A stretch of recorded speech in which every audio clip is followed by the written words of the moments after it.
This version of It's Eric Nagel has been modified from its original broadcast. Content has been edited to fit this platform. Believe none of what you hear and half of what you see. Are you ready? I said, are you ready? It's Eric Nagel. And it starts now.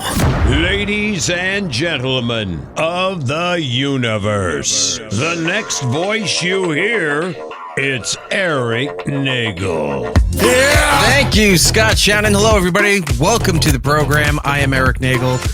My headphones are sounding a little muffled. I don't know if it's the mic, if it's my headphones. I don't know what happened here. Earwax. Yeah, that could be it, too. Welcome to the program, everybody. Joining me, as always, from the frozen tundra known as Arizona. Say hello to Jordan. Hi, everybody. I don't know why it wasn't doing the switch to the 1-2. I don't know what happened here, but alas, we are both here and ready to do this nonsense instead of having better things to do with our lives.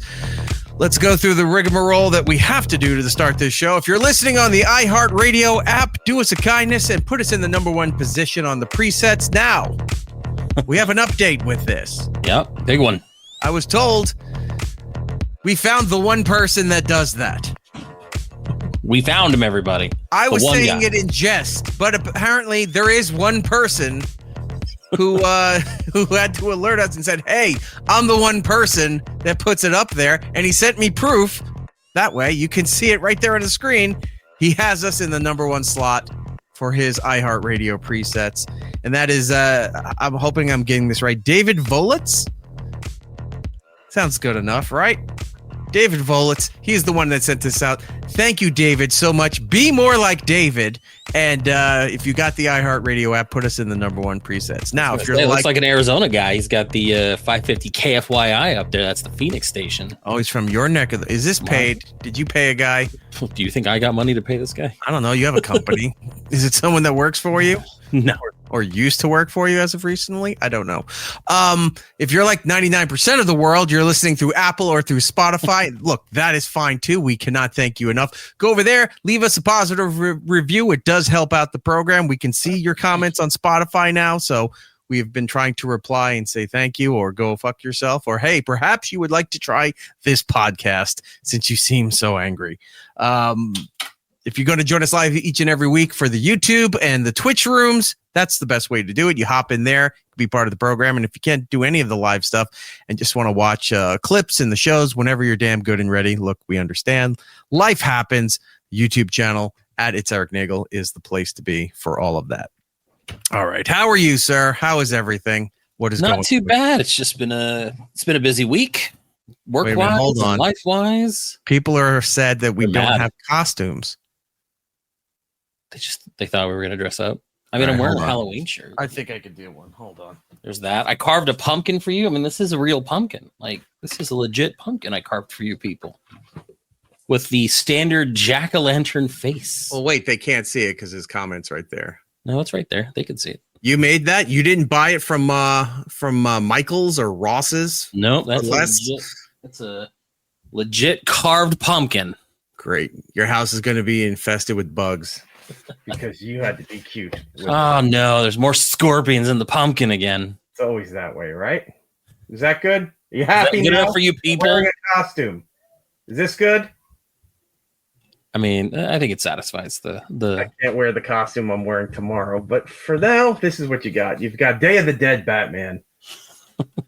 I can't see it. I mean, I can kind of see a thing, but I can't read the screen. I can't see anything that's going on. I'm kind of flying blind here by doing this. There you go. There's your costume for it. All right. Yes, Halloween is happening all throughout these United States and the countries that are practicing it. Witchcraft, skullduggery, evilness, all kinds of fun stuff. That usually means we're stuck with the kids doing something. What have you been doing with your kids for Halloween? Well, last week after the show, Friday, I went to my very first trunk or treat with my son over at his school. They were doing a trunk or treat. I didn't realize we were going to be doing this. It was kind of a last minute thing. So I had to make sure he went and got a costume so we could partake. So after work, we went over there. It it wasn't bad at first. Everything was, pretty organized. You go in, there's kids everywhere. Kids are dressed up and it's festive. They've got inflatables like everyone's houses nowadays. Music's going. Everything is fun. There's a balloon guy who's making balloon swords and stuff to fight people. But what I don't know is that there's this line. So we get in the line, and the line starts kind of in the main area of the school. There's 2 big buildings. It's kind of in between where like they eat lunches. You see the tables. They line you up, and then they line you up around the building, and then they go around the building again. So basically, where I parked and walked in is where I'm going to end up again. They've just looped me around to do this trunk or treat. So they got everybody going in. And once you get toward the area where they're going to funnel you out to where the cars are, they're like, if you don't want to wait in line, go ahead and just go to that side if you want. And you guys can go down that way. You guys can go down that way. Or if you want to go all the way down, you can loop back this way. And I'm like, that sounds horrifying. They had so many people show up in this very tiny space with cars lined up. But now there's no order to it. They're just, everyone's going every which way. Kids are walking in your way. Half the kids wearing masks, can't see where they're going. It's dark. There's people handing out candy, people handing out karate lessons. Like I had little coupon books going out. Very random stuff. But there was no order to it. And I was so frustrated with this entire situation. Can I bring up the picture or do you want to wait? Yeah, we can do that. So this is a small portion of it. Now, it was so packed. I wanted to get video. I couldn't. It was just bumper to bumper people. Did you blur someone's face out on this? I did. I was being okay. I was like, what option on your phone does this? I was going to get the kids out of there, but no kids' faces were in there. So I went ahead and just blurred out the one person that looked like a people. Gotcha. But yeah, and the biggest thing this year I've noticed is a lot of these kids, if you can see it in the picture, you see the dinosaur inflatable? Yes, I see the Tyrannosaurus head there. Literally 75% of these kids were wearing some giant inflatable costume, which means they're bumping into everything. Tails are going behind them. People getting stepped on. It was chaos. And I don't want anything to do with this. I'm not going to lie. As dumb as those things are, I enjoy the people that wear those Tyrannosaurus costumes that go around and just knock things over and being very jovial. Like that doesn't bother me. If it was any other kind of costume or stuff going on, I'd probably be super annoyed and want to leave. But something with the inflatable dinosaurs walking around, it's kind of calming. I like it. Some of the cool ones I saw were like, so you have the inflatable dinosaur that looks like just a dinosaur. The other one was an inflatable dinosaur, but it was all black and it made it look like it was a skeleton of a dinosaur.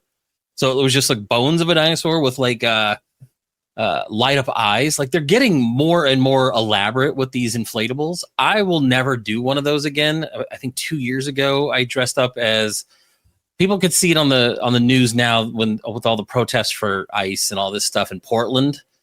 There's this guy over there dressed as a giant frog. I had that costume 2 years ago. So that's what I was 2 years ago. And it's an inflatable. And the way these things work is they cuff around your wrist and kind of make you airtight. And they got this little battery pack with a fan in there. And once you get in it, you zip up and then you have to wait till it lifts up. It doesn't take that long. So it's not like you're waiting for hours. But once you're in it, and if you're in Arizona, you're like in a sweatsuit. So I'm walking around with the kid and I'm just like dying. So every now and then I get unzipped. I like peek my head out. I'm breathing. I'm like, oh, this is stupid. I get back in, zip up. By the end of the night, I just do this and tilt my arm and just pouring sweat. I'll never do it again. All right. One saying that you unzip and poke your head out of context is around a bunch of kids is very there's criminal proceedings happening. Hey kids. The second, have you ever seen those videos where there's people in those costumes and other people go up with the fart spray into the exhaust fans? They were, yeah. And they just go and they run away and you have somebody tape it and you just see them swarming around like there's bees and wasps inside there and they're trying to rip the costume off because it just smells so horrific. Yeah, it's rough, man. Like I do that to you. I mean, yeah, I can see that. I saw that they did that to a protester in Portland where they went up and put the pepper spray in there and I'm just like, oh wait, pepper spray's it's a dick move, lethal. But I also kind of laughed a little. I mean, it is funny, but yeah, for the sake of whatever terms of service out there. We do not condone that. No. But yes, it is hilarious. But yeah, the big thing was all inflatables. And, you know, when you're a kid in these things, you have no peripheral vision. Mhm. Like my son is not in an inflatable, but he was in one. It was like a full foam kind of thing. It was a video game called Fall Guys. So all these characters look like little beans. And so he is one that's dressed like a hot dog. So he's like a hot dog character, but his whole vision is obscured. So half the time I'm turning him. So I'm trying to guide him through all this crap because he can't turn left or right to see where he's going. So That's he's a bumping great into way people. to abandon your kids if you wanted to do that. Put them in the costume and then just run. It's like, yes, never see them again. And then if he falls, at least it's foam, so he's protected. True. But yeah, it was wild. I don't know if I ever want to do a trunk or treat again. Like I like the open space of being able to go to, like I'm already annoyed with like half the kids that push past you to get to someone's door. Right. And now this is just worse because you've contained them into a small point. Noodles saying, not the first time Jordan was a hot dog wrangler. I knew it. The Wienermobile has a very sus. Oh God, don't do that. People say. I'm going to have to do the trunk or treat again. Because you already did something for Halloween. Like earlier, well, that was right? one. It was at the school. They had it. Now this is one that the township is having. So they have a whole big thing set up, but it's run by the mayor or the town, or I don't know who facilitates it. But you get like the ambulance and the police and the fire department and other official services and local business, and they got like you can go up to the police cars and the fun part with the fire department with the fire trucks, they have all these stainless steel chrome compartments that open up out of the side, and they're just dumping candy out for the kids, and that's kind of fun and neat to see. But yeah, I got to do that, and then fire department sprays kids down with their hose. Just hits them real hard. Yeah, they all grew up with the UHF movie, so it's time for you to drink from the fire hose. Just constantly kids getting shot off into the street. Yeah, so I got to do that for a little while, and then bring the kid back, and the kid is still expecting to go door to door to go trick or treating. So I got to do both tomorrow. School's half day. So they're all getting out for Halloween. Now, are you going to be trick or treating in your neighborhood, or like would you just hit up a neighborhood close to where this trunk or treat's going to be at? Because I don't know, it's probably centrally located. Okay. No, there's blocks all around me that are pretty affluent and full candy bars. Yeah, all of that. But I mean, go full all out with animatronics and whatever. Like people come from different neighborhoods over to this area to do the trick or treating. Out here like that. And so yeah, I'll just walk up and down a couple blocks and then get her back home and be done with it. I'm dressing in costume tomorrow. Ooh, I'm excited because she asked. So I said yes, I would. Oh, you're gonna be a pretty princess. No, that was my second option that she gave me, but I went with her first option. So I've got the suit and everything. I have to figure out the hair, and stupid me shaved the other hair. Day. Oh, now I really want to see what's going on. And stupid me shaved the other day, not realizing that I needed to let it grow out and to shave this mustache. For I want to know what you're dressed up as. I'm going as Gomez Adams. Nice. And I had grown my thing out, and I was going to do the mustache for it. And then the other day I just took a shower, going through, the routine and what have you, started shaving. And then I walked downstairs and I get met with, what did you do? What? And I forgot all about that. I had to do the costume. So I'm going to have to like draw it on, I guess, or something. Yeah. But I got like the gel and stuff to slick the hair back. Do me a favor though. Instead of drawing it like it should be, draw it like Groucho Marx. Just big. I was thinking grease paint and just do it like a huge. Get mustache. Electrical tape, something that's so out of place. You're like, wait a minute. I've got the ash gray pinstripe suit. That's cool. That's very dusty looking. So I'll have all that. She's got her full Wednesday costume right down to the Doc Martens. Everything's all set and ready to go. So I'll be doing that. I think it's the first time I'm probably not going to dress up because I have to coordinate picking up my daughter, getting her to a haunted house with her friends. I'm going to take my son to a neighborhood close to where this is at and just do trick or treating there. pick her up, and then just it's a mess. I'm like, I'm gonna be too tired. I don't want to dress up. Like, so I'm being lazy this year, trying to do all the extra stuff. Right. I'm like, 14-year-old man.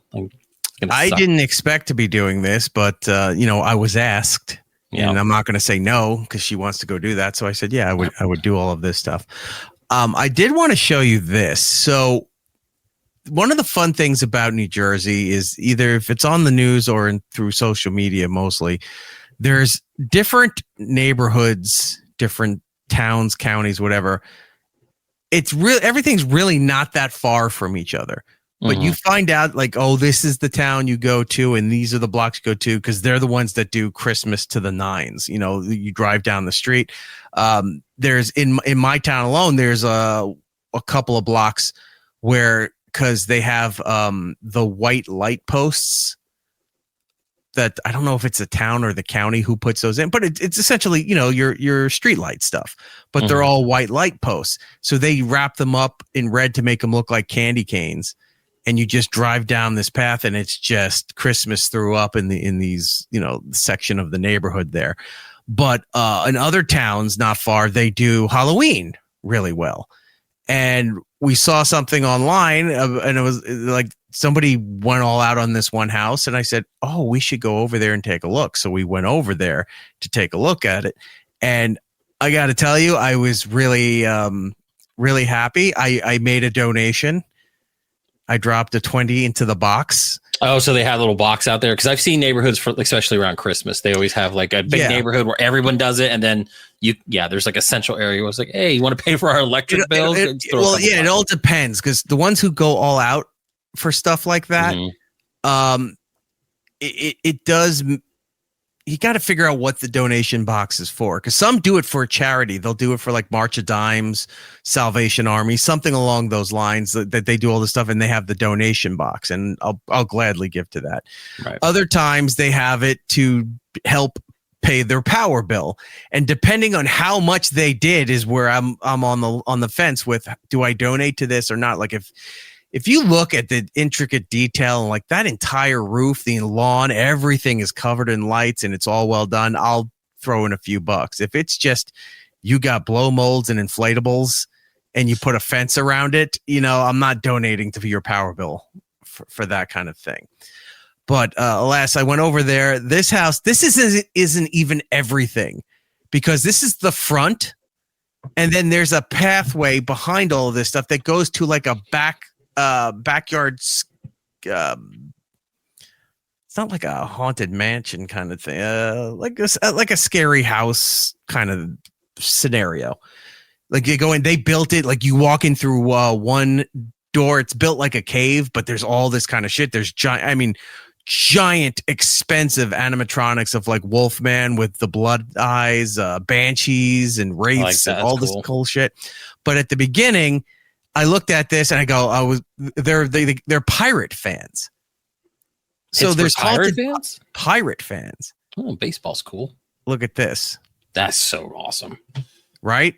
They have the Jaws shark coming out of the lawn attacking the pirate ship here. There's some guy like Doc Master. He's sitting on a rocking chair on the right side there, Doc, with his eyes glowing. It's like a Sea of Thieves wet dream right now. Right. And look in the back awesome. Right there. They got the Kraken coming up for the boat. They got a whole graveyard thing going over here. Like this was insanely good. Like, and are they going to keep this up through the holidays and just like kind of retheme it just so they don't have to take it all down? Yeah. They staple a Santa hat onto Jaws. I would. And then change anything purple to red. So keep the green and everything else. And there you go. Full Christmas switch over. I would. Go back to the first one there. But I mean, look at that. They built the dock around the water. Cool. Like that's amazing. Then you go to the front and it looks like Pirates of the Caribbean. There's a jail cell to the right that you go in there that there's actual prisoners. And because of the black light, that you can see stuff written on the wall, like they wrote in that translucent paint that you can't see unless the black light's on. Over on the right, here on the left, and I didn't upload. I didn't load the video from my phone. But that guy on the left there in that window area, is a giant animatronic, and he talks to you. He tells you a tale. He tells you like pirate horror tales. That's really cool. And stuff. And he only goes on. They built a sensor under the walkway over there. So when you walk over and step on top of it, it knows there's a person there, and then it starts talking to you. And he's got like a giant pot that has gold coins in there, and he's telling you about the cursed pirates lore. That's really cool. And you can see towards the bottom the purple going off to the left and wrapping around. That's the whole other, go through the side and to the back, where it's all the cave kind of path with all the other creatures and things in there. And I love stuff like this. Whenever that shit pops up on social media, or if like the local news does a hit in front of those places, like, go down to, whatever county here, this town right there, and you can check this out. I go and I look for it. They've been doing it a lot on TikTok lately, like where they've been showing, like in my area, they've been showing the top 5 neighborhoods around the Phoenix metro area. So they've been pointing off like some of these ones. They have this one where, and I'll have to find it and I'll send it over to you. I think your kid would like it. It's all Nightmare Before Christmas themed, and it's just massive. And I'm just like, I wish I had the wherewithal to do this kind of stuff. I just don't, and I want to do it, but I never do. So I would love to go see that. But since you said Nightmare Before Christmas, they're doing the big live show at the Hollywood Bowl. Right. Or they did it. I think they already did it. And it's coming to Disney Plus soon, right? The ads are all over the place that this thing's coming. And in the car, if you've got, Radio Disney on, which she usually does, they had a 3-hour special hosted by Danny Elfman. That's awesome. So turn on the car and there's Danny Elfman talking about stuff. I mean, he played some Oingo Boingo. They played the Simpsons stuff there because Simpsons is a Disney property now. They played all of this stuff.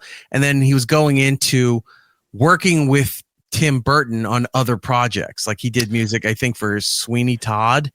Yeah. And a couple other things. And he's talking about, it was all to promote Nightmare Before Christmas live at the Hollywood Bowl coming to Disney Plus. But she was freaking out because she loves the This Is Halloween song. And then he sang a song. It was another song that Jack sings, and that's Danny Elfman singing it. Yeah, Danny Elfman is the singing voice of Jack. Christopher Sarandon was the speaking voice. So that's been going on like crazy, and they're going to be replaying that over and over and over on the radio. That I'll watch. That's really cool. I've always wanted to go to the live show of that, but I've never gotten around to it. Obviously, like the guy who played Oogie Boogie just passed away about a year ago or so. Yeah, there's a video that's making I forgot the guy's name. John Stamos. Yes, it's John. Well, no, John Stamos. I sent you that clip, right? Yeah, I saw it. So he plays one of the kids that work for Oogie Boogie. John Stamos was live on stage singing as one of the kids for the character, but I forgot the guy's name. Black dude with a thin beard was doing the Oogie Boogie songs because the other guy had passed away. Yeah, but that clip was going all over the place. I can't wait for it. I really want to see the live at the Hollywood Bowl stuff. And my kid freaked out because she knows the Encanto Hollywood Bowl special inside and out. So she's like, "That's where Encanto is." And I said, "Yes, there's going to be a new one that's coming." And yeah, so we're looking forward to that. Big Nightmare Before Christmas fans. A couple other things my kid has discovered. Unless you had some other stuff with your Halloween out there. No, I mean, well, I just I was going to show off one of my first. So we talked. Andy's right. Thank you, Keith David. Was it Keith David? Yeah, I didn't know that he had like a thin beard on him and stuff. But yeah, he was on stage dressed up, not as Oogie Boogie, but in a nice suit and everything. And he was out there doing. He's just in an inflatable. He's like almost 80 years old. They got him doing stupid tricks. Greg Proops runs over with the fart spray, shoots it right into the. It's because Keith David falls off like Kelsey Grammer. Well, they got John Stamos because Paul Rubens was one of the lock, stock, and barrel. Was one of them. So with him not being there, and then you've got Ken something. I forget his last name, but he was Oogie Boogie. So yeah, we've lost a few of the cast members. So they bring people in.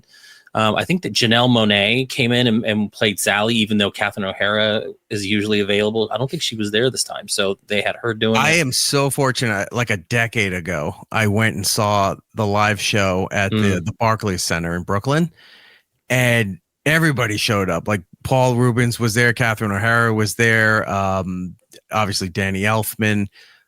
Somebody else did a surprise appearance. I can't remember, but it was like you're sitting there going, "Oh my God!" One after, because you're watching some of the scenes of the movie that lead into the songs, and then when the songs would come up, Danny Elfman's orchestra would play with the people on stage singing everything. It was a fantastic show, and I don't go to shows anymore, but stuff like that, I would definitely love to go and see. I was going to say, I'm going to load up something real quick here. See if I have that. That's not it. I was going to say, so I've told you before I was collecting those. They're called Ben Cooper, the little NECA dolls. They look like little trick-or-treaters. They have different characters. I've got the Jaws one and all that stuff. Ben Cooper was a very famous costume manufacturer back in the 60s, 70s, and 80s. That's what we all grew up on. You know, the stupid plastic bag stuff with the mask, with the eye holes that would cut the inside of your eyes. It was held together by a rubber band. Staples that were cutting the side of your head. Yeah. Yep. I found a picture of my very first Star Wars costume, Ben Cooper. And there we go. It's a little old Jordan wearing his Ben Cooper Star Wars costume, not wearing the mask, but you could see like they would print the character on the actual costume itself. It was like, oh, look, I'm a Star Wars. I'm a star. See, had you told me this ahead of time, I would have had that drop because that would have been perfect for this. Yeah, it was one of my earlier costumes was a Ben Cooper. So like, it's so cool, like to see those things kind of come back. But yeah, I miss those things, and now everything's just crazy.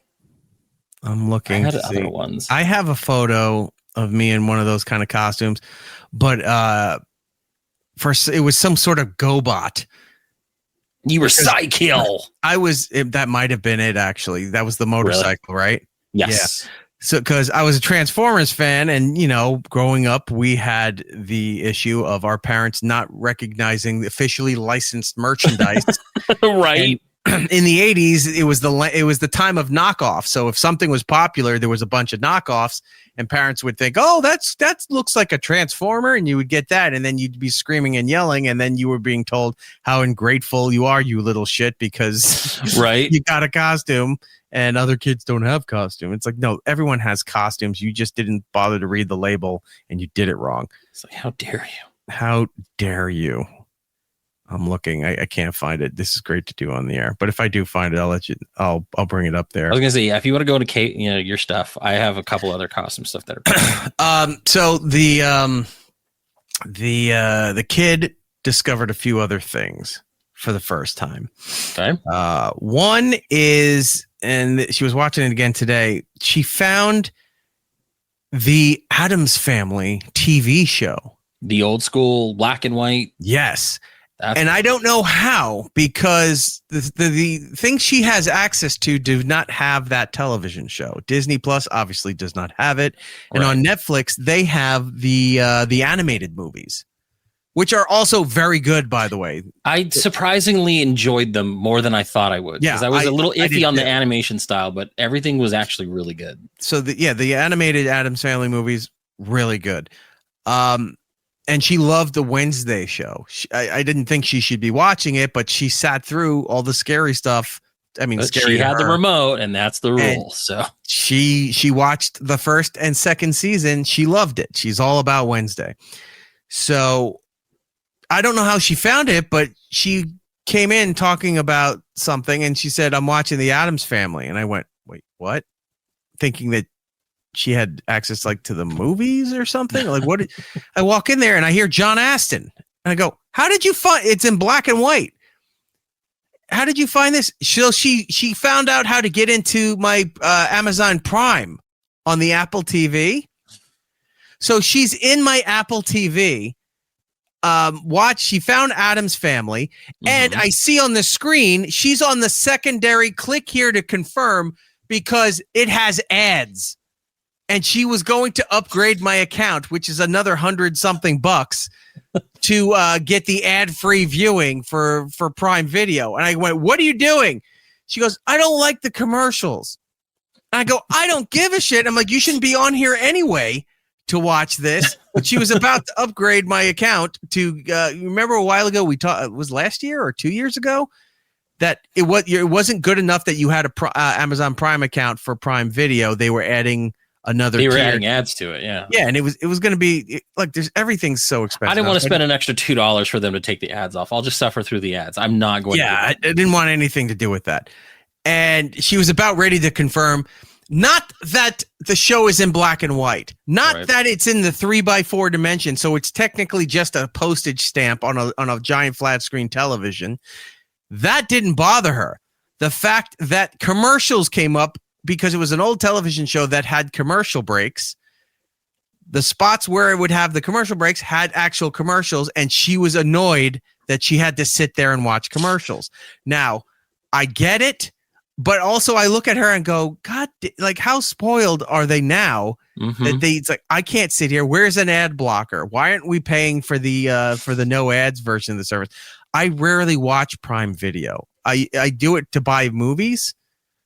I do feel like that's the last thing I go to nowadays. And it's only because it comes with my Prime subscription. That's why I've never gotten rid of it.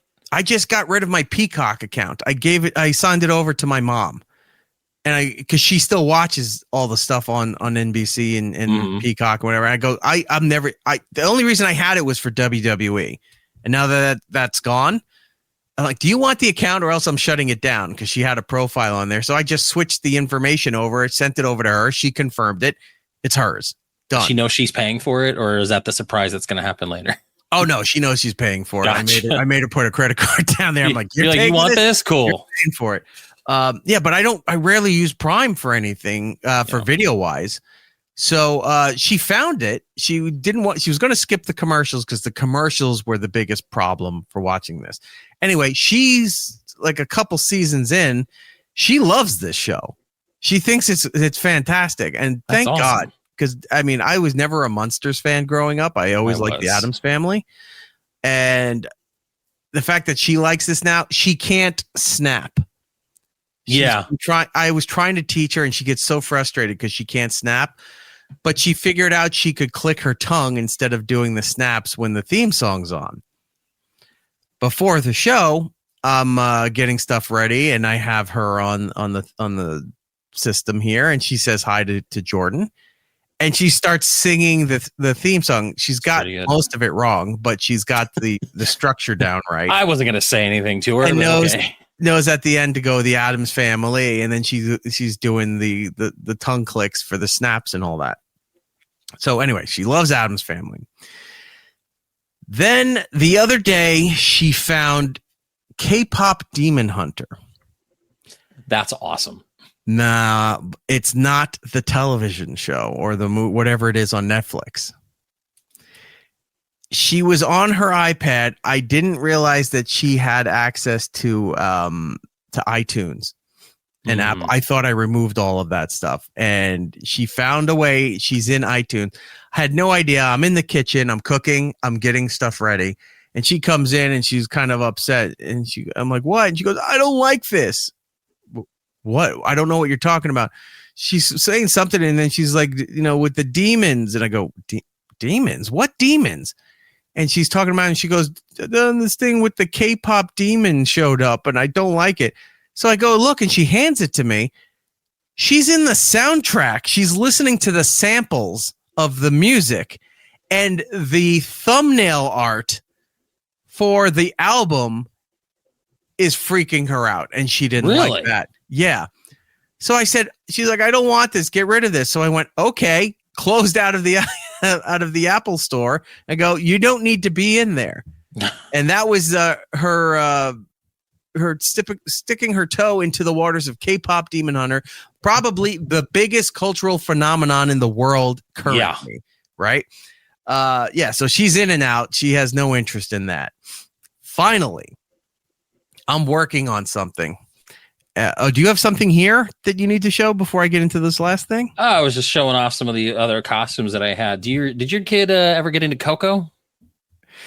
She knows of it. She has not watched it yet. She knows there's certain Disney movies that she knows of, but she will not sit down to watch yet. And this is one of them. That's weird. Yeah. See, my son was into it, so I dressed up as Miguel. That's you? That's me. Oh, wait. I remember you telling me about this. Yep. So I found the hoodie. I painted myself up. I even shaved my beard. It was like, I think the last time I fully shaved, and this was like 4 years ago. You go all out for this. I do. I love Halloween. Halloween's fun. That's why it's kind of a bummer that I didn't really plan for anything this year. I really probably will try to go all out next year. Well, Day of the Dead is this Sunday, right? I'll paint myself up. And then last year, I decided to go as Steve Buscemi from 30 Rock.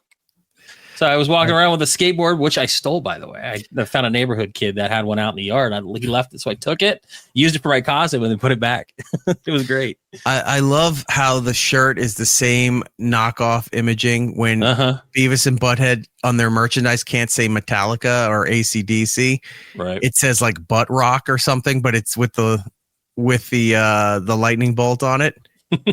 Yeah, you got the knockoff on there. Look at you. Yeah, so I think like the year before I was Mandalorian, I had the helmet, I had the Darksaber. Yeah, I mean, I love doing that kind of stuff.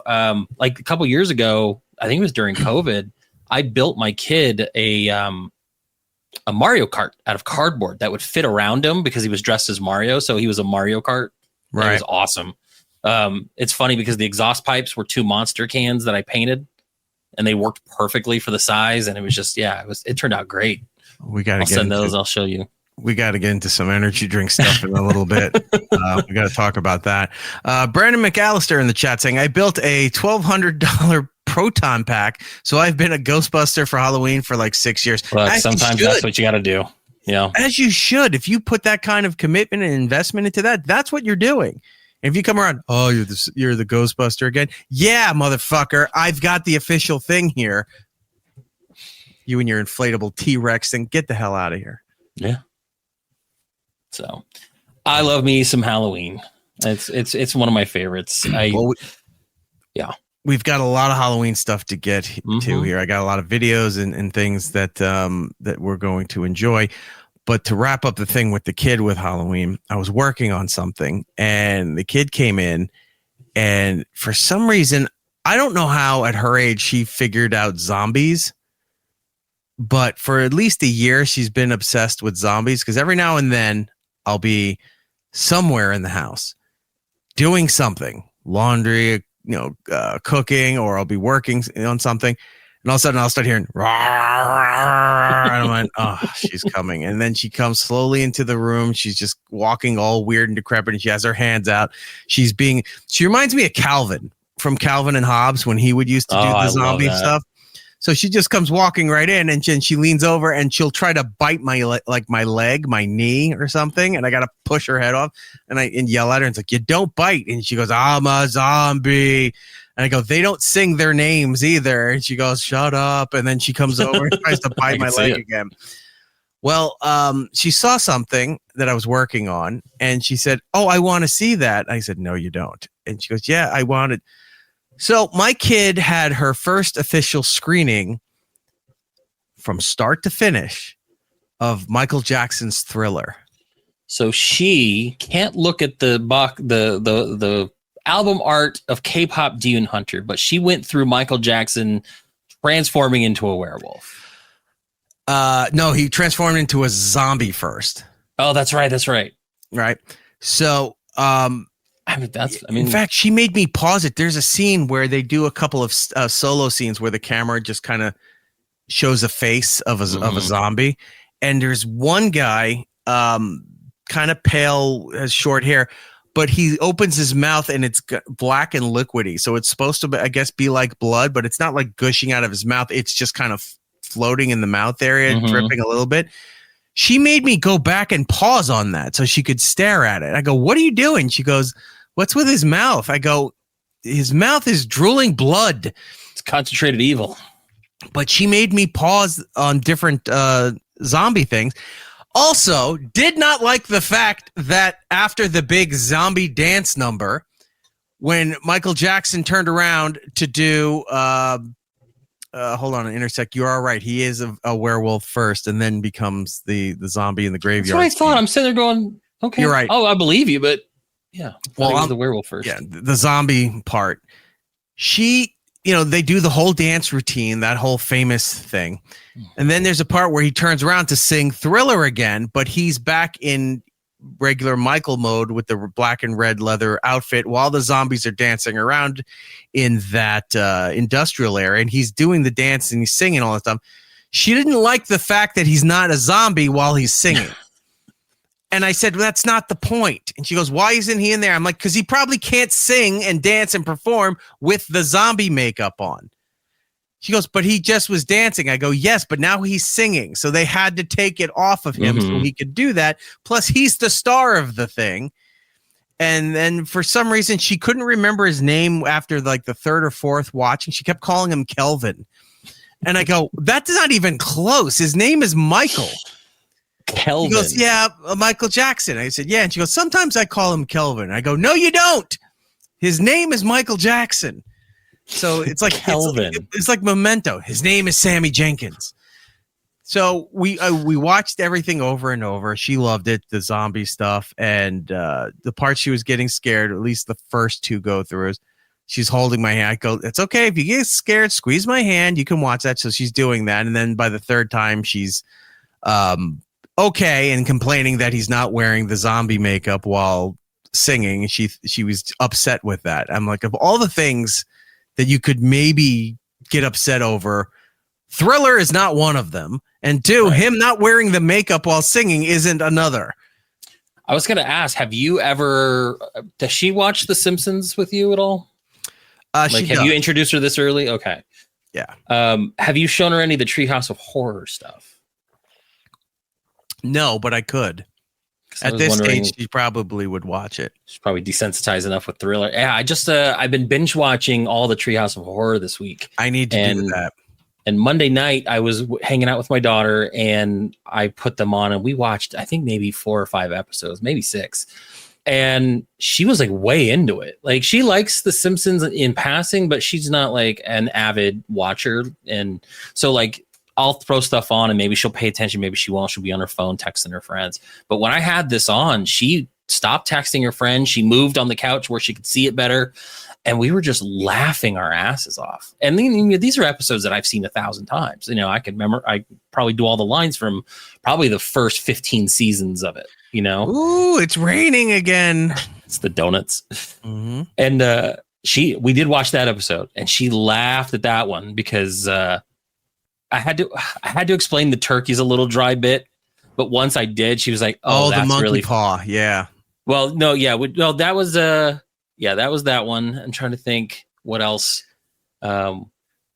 Nothing weird. I don't want to be turned into a turkey. Like, he has to qualify. He really qualified it, and then that's when Kang and Kodos came, because they kept coming in the first 10 seasons. Kang and Kodos were like a big part of it, and she goes like, what is their deal? And they were just sitting there laughing, stupid earthlings, and laughing. And then like 2-3 minutes of just them laughing. A sight gag. It's like, I'll put them somewhere in there. It's like, we need another 10 seconds before we can go to commercial. Throw Kane and Kodos in there. Kane and Kodos is going to be there. Right. But she really had a good time when we were watching the episode where they did the 3 episodes and they did with The Shining. So you're watching Homer go crazy, and all this stuff. And then Willie gets the axe in his back, which is reminiscent of the actual movie, The Shinings. Yeah. But they carry that over to the next 2 stories. And I was just waiting for it because I knew it was going to happen. I'm sitting there going, okay, there's Willie and axe in the back. And she just, the laughter, just the laugh coming from her made me so happy. And then when it happened again, when he was trying to save the kids from getting eaten by all the teachers, and she goes, what the heck? And then that was the same episode where Lisa, Bart, and Milhouse were hanging over the giant blender. Oh, yeah. And then Milhouse falls, and she goes, did they just kill Milhouse? I'm like, yep. Surely nothing bad will happen to the 2 Simpson kids. It's like, but like, to see her thoroughly enjoy these made me really, really, really happy. So I have been binge watching. I'm starting to get into some of the later seasons, which, admittedly don't hit as well because I'm just not used to them. But yeah, Treehouse of Horror has always been my favorite. And our pal Mike animated the segment again this year, and which we'll get into in segment 2, had a lot to do with Simpsons coming to Fortnite. Which is awesome. Yeah. I'll probably say it again in segment 2, but I asked him about it. I go, now that this is announced, I'm like, were you a part of that? And he said, oh yeah. And he goes, I couldn't even tell you what I did, even if I wanted to spoil it. And he goes, we did so much that they don't know what the game, because they made everything, and then the game developer takes it and puts it in the game. He goes, we don't even know what they took to put in the game. They made so much. So he's going to find out, just like everybody else, on November 1st. Right? Yeah, this Saturday. What they're actually using. He knows that, because right now if you go to play, there's the Simpsons tree and the tree house is there. But everything that launches on the 1st. So yeah, he's finding out with the rest of us. He doesn't know what elements that they made that they're actually using in the game. Yeah. Well, before we move on, I actually want to say thank you. You sent my my belated birthday gift of the Jaws popcorn bucket, which I'm going to mount up on my wall. But what I like about Eric is that it'll be just a cornucopia. He doesn't want to waste space in any of these boxes, which is fantastic. I knew I was getting the shark bucket. No, we got to get back to Thriller, because we will. I didn't. And he'd sent me a DVD and all this stuff, but then it's like a grab bag of things. I've got thousands of water packets, which would be great to drink and stuff like that. But one of the things I wasn't expecting, which is actually really cool, I may actually put this on my wall. You sent me a nice little Homer Simpson. Yes. So that is super freaking cool. In our first year of doing the show, we befriended this guy. He was a listener, O&A. He liked our show. He had this whole art, and he did artwork, but he also did, like, we see him at Comic-Cons and stuff because he sells pins. He does custom pins and things like that. He gets licensed. He does Rick and Morty licensed stuff. Nice. I think it was called Zen Monkey Studios. Yes, and he's still doing it. Yeah. So Zen Monkey Studios. You can go to his website and all the stuff, see everything that he does. But he used to do this art stuff where you take the art designs, but words would be the structure, as you were just showing there on the screen. Yeah. So he made that for us. That's really cool. So I appreciate it. Like it's very nice of you. Partly, I think a lot of it is you want to clear out your space in there, which is nice. That is also true, because we had extras, so I threw it in there. But I know you're thinking of me. I love The Simpsons just about as much as you do. So, and I threw stuff in there for the kids too, and all that. You got another Steven Singer rose for your kid. I did. Yeah, I put that in her room. She hasn't been here yet this week, so she'll be surprised to see it when she gets back. That there, I threw in a ton of the drink packets. So many, and just all kinds of flavors too. Like, and that's what I have. Like, that's not even all that I have.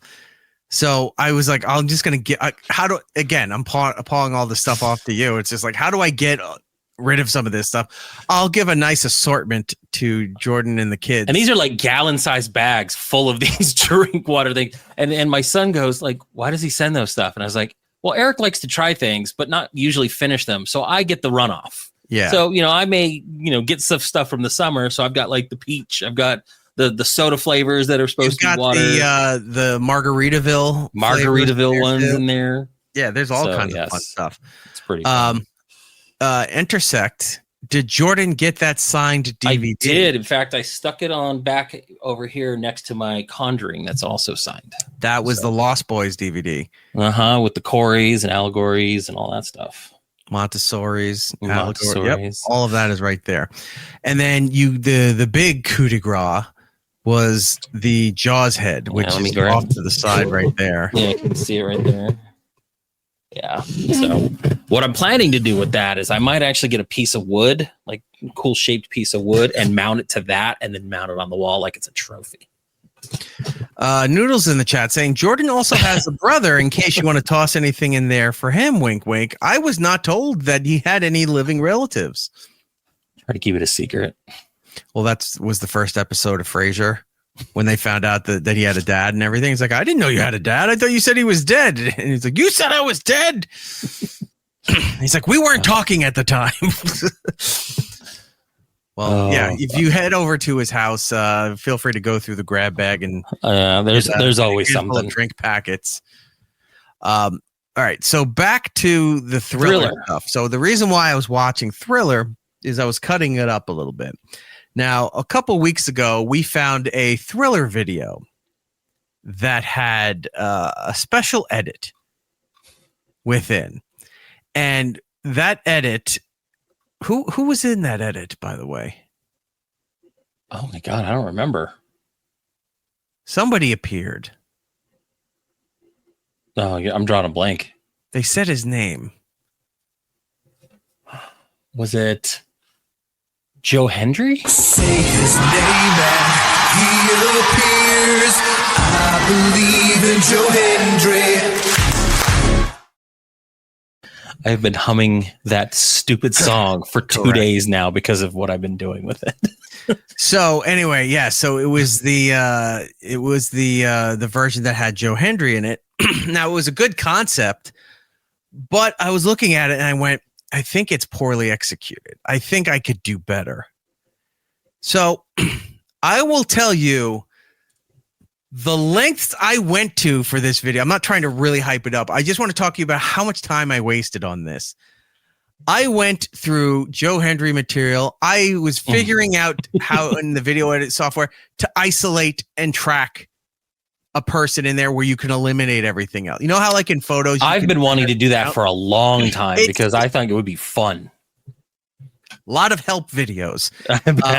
I still got to practice more on it because it takes a long time to learn that and to remember it and to get it down. But I was isolating Joe Hendry from Joe Hendry videos. And I said, well, I'm going to put him in there. But once you have the translucent background, I got to find backgrounds that fit him, right? Because the original one just had him with a black background and it was going fast, but it made the point. I said, I could do better. And what happens to me when I start these projects? It's usually after 1 a.m. when I really should be going to bed. And as I'm going through all of this stuff, other things pop into my mind. And then this is where my creative mind takes over. And I am not going to sleep for the next several hours. And I should have gone to bed. Now I have hard drives and other downloads. And I'm going through all this stuff. I'm mapping things out on pieces of paper. I'm storyboarding all of this shit. What should have been a simple like modern touch up to this concept became a whole big thing. Oh, trust me. Like I said yesterday, I was like that when you had me saying, oh, do this with Opie. And then I just went down that. And then after that, I started working on the other stuff that I finished today. And I'm just like, I stayed up till like 3 a.m. doing stuff. And I was like, I gotta go to bed. And I sent you some stuff. You're like, oh, and we started talking. I was like, I need to get some sleep. I got to work tomorrow. Yeah. So we used that, your final product. We used that for promoting the Halloween show today. We did. And I started within half an hour, I started getting messages from people I know really that know and said they were laughing at it. And he's like, that's amazing. So he's funny. Like, and like, do you think he'll see that? I go, he won't see that. I go, people he knows will probably see it. And tell them at some point, but it'll be like 2 weeks later when it doesn't mean anything. But if we're talking about this right there, because if you don't remember, we're going to go a little inception here on you. If you don't remember, when we were going over the Opie stuff, I was going through random episodes and doing the old drop the needle and hitting pause in random places. This photo came up where he looked dead. Like this was an alter. Creepy. The only thing I did on this photo was increase the brightness so you could see it. But that was it. And then that evolved into him being in the Poltergeist movie. Well, and it started off, we wanted to maybe work it into something else, another property, and it just wasn't working. Like I just could not figure it out. And then I did something with like Halloween. I was like, no, that's not going to work. We were thinking maybe but that didn't work. And then you had said Poltergeist. I was like, let's do that. Yeah. And yeah. It ended up working out great. I was originally going to try to put him in as the preacher at the door, but I think this works out much better. All I could think of like what would be really pale was either like him as K-Pax. Remember that horrible movie? Oh my god! Or him as the ghost face on the Scream mask. Mm-hmm. And we were trying that, and that wasn't working too well. So Poltergeist was the next best thing. Anyway, I read this comment like I'm watching like Scooby-Doo. Ghost. A ghost. That's funny too. Anyway, the Thriller video. What started as like I was just going to replace the scene and be done with it. I kept watching. I'm like, I think I can do better. I could think, what if I cut this up? I could do that over there. What if I got other clips from other things that I could put in here and make a whole big thing? And then, I'm spiraling now because now my mind's not shutting down, and I need to see this through to the end, or else because if I'll come back to this project, I won't either have the momentum or remember what I was trying to do. It's not like you got to almost to a finished point and said, I need to go to bed, come back and look at this almost finished project with better eyes and tweak it before I finalize it. That I get. But when you're in the midst of assembling things, you can't stop that, or else you're screwed. You lose. So I put it all together, and I will post this online tomorrow on Halloween proper. This is my Joe Hendry version of Thriller.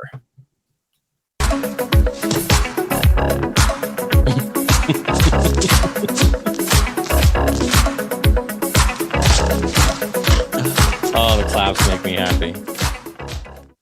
I like the claps. That's pretty. That was it. For 10 seconds of work that took me several hours of pulling clips from movies. I was researching people that would spin around to look at a camera.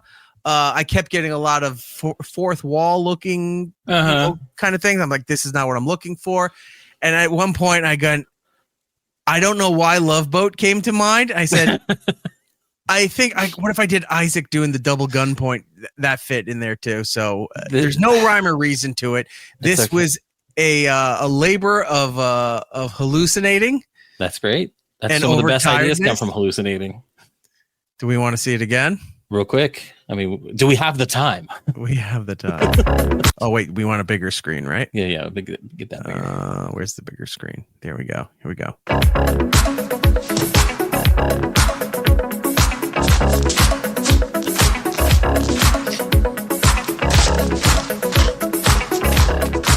Oh, my God. So I just thought of something I could possibly dress up as for tomorrow, just because I can probably make it by then. I'm going to make a porthole and be a guest star on the Love Boat and just walk around like I'm going to be one of those guest stars. I thought you were going to say, I'm going to get... I would be Isaac. No, you're going to get the blue shirt with the white pants and go as Joe Hendry. Say his name and he appears. I believe in Joe Hendry. I don't have the physique to be Joe Hendry. I'm more of the refrigerator. Look at it this way. The white pants and white shoes. Yeah. Do it for the Love Boat. Makes sense. Yeah, that's true. You just switch the tops to a blue satin shirt and now you're Joe Hendry. That would be cool. That might be fun, actually. Can you dye your beard? I'm sure I could. You could be Joe Hendry. You should do that as your next Thanksgiving is coming up. If I can't pull it off by tomorrow, I'm still going to do it. Get the photo and just say you went 1 year as Joe Hendry for Halloween. People will love it, and they'll be like, "Oh my God, I can't believe he went as Joe Hendry." I believe in Joe Hendry. I love it. All right, so we'll keep the Thriller video around for a while. I'm glad you liked it. It made no sense, but at the end, I was just like, "All right." It did remind me. There's a scene in Parks and Recreation, probably later on in the series, where Adam Scott's character, he loses his job and he's just doing other things. He's making food and he's just keeping himself busy. And he took up claymation animation, and Rob Lowe's there talking to him. He's like, I spent hours and days and days and days, and I did this, and this is what I got so far. And it's like 3 seconds. And it was like, this is what that reminded me of. You put all this time, all this effort, you lost sleep, you're going crazy. And it's like less than 30 seconds. And I was just like, I like the effort. I love the video, but it's funny. I thought it would be longer. And it's just like, that's funny. Andy Hanna in the chat saying, Erica, just think of it this way. When you started, you had to cut together literal tape. Yes. Yeah. I used to splice VHS when I worked at a video store. all digital clipping. And then I was learning time adjustment. And like every time I get into these weird projects, I go, oh, I don't know how to do this extra portion. So now I'm going, which is adds to the time. I go through research and find videos and tutorials, and I learn this stuff in here. And I go, oh, I just got to adjust this factor. Wait, I don't know what that factor is. So now I got to find another video to learn that, come back. It's like you got to go 2 steps down to take 1 step back to learn that, then 1 step to where you needed to be in the first place. I've been doing that with Photoshop. And it's just like, oh, there's this new feature I can do. And it's like generative this. I'm like, okay, how do I make this work? And it's fun, but like, yeah, you realize the stuff that you know is very little compared to what you don't. And you just got to keep watching YouTube videos for hours on end, trying to learn basic things. Andy's saying Eric's weekend was ruined by keyframes. No, Eric's Wednesday was ruined by keyframes. That's what it was. Before we move on for the rest of the Halloween stuff, I got to address the energy drink situation with this show. Yeah, luckily today we did not have anything dropped off. So there's no new additions as of right now. But it's becoming a problem because there's too many. And I looked at it and go, there's not even any way I'm going to be able to sample all of this stuff. Because when we initially started talking about this and finding an appreciation for certain energy drinks, I figured like we'd get a few and then like this would last maybe 4 to 5 weeks at most, where I would drink a new one each show and just see how it was and see how I reacted to it. I think at last count, I'm at 27 cans of different energy drinks. That's a lot. I didn't know there was that many, but at last there is. And I will say this, none of them are the Red Bull variations, which that's great because I can't stand, I've never liked Red Bull ever. There's very few that I've enjoyed. Most of them just taste gross. Yeah, I don't like it. But I posted a thing on our social media and I tagged all these companies. And I said, since we started talking about it, the response has been overwhelming. People suggesting brands and flavors that they like. I do think we need to tone down a little bit on the people sending stuff to the show and or dropping it off, because there's the photo I showed is like, this isn't even all of what we have. I don't know what to do with all of this stuff, but I said, if any of these companies out there wish to sponsor, do a partnership or branding, any of those things, I will gladly huck the rest of these things right into the street and film it as they explode. But right before the show, I went to look. I saw that C4 and Ghost have been looking at the post. So fingers crossed that one of them or any one of these companies comes to, steps up to the plate here and does, even if it's just for a couple of episodes, I don't care. It'll be worth it to do some kind of branding with them and see how it goes. Now, that all being said, we still have all of this. I need to drink one for the show today. What are we going to drink? What'd you drink last week? You drank that Monster, right? The Nitro? No, that was like 2 weeks ago. What did the Nitro the week before was like the... No, wait. Last week, you're right. Last was the week before that was that Donna's Tea or something, I think it was called. Becky's Tea, whatever it was, some girl's tea. I don't remember what I drank last week. I think it was the Nitro. It was because we were talking about the Nitro Pepsis too. Grab one of those C4 ones. Or Bang Energy. The problem is the C4 one. This was this morning. This was the Hawaiian Punch one, which is you're fantastic. Up to 2 a day already. You're advancing quick, my friend. No, I drank it. This was my thing for the morning. I wasn't going to drink another one, but we're doing the show, so I need to drink a second one. So, did you hear that? This is the empty can from this morning that I forgot to throw out. The second don't can. Do that. So, yeah, we had all this G Fuel stuff. Bang Energy drink. Oh, you want to do the candy apple crisp? Yeah, do the Bang. That's for the Halloween brand. Yeah, that's on brand. Okay, this is the one that we're going to try today. Candy apple crisp by Bang Energy. But while you're doing that, hold on. You can open it up. Steve, can you help me out here? Please bring me my next beverage. All right. I don't know what it smells like. It smells weed. I would hope it was apple. Steve? That is indeed a tasty beverage. It is. It's good. I'm surprised. Yeah, it tastes like apple. Doesn't taste artificial apple. I'm amazed how good this is. I used to drink the Bang energy drinks a lot because they were cheap, but I just started after a while. Like if you drink too much of a certain brand, you start to kind of get grossed out by them. Bang was that way, and then Rockstar was that way. Now I can't drink Rockstar. It does. I'm trying to analyze it a little bit. It does taste like that candy coat, the red candy coating on an apple.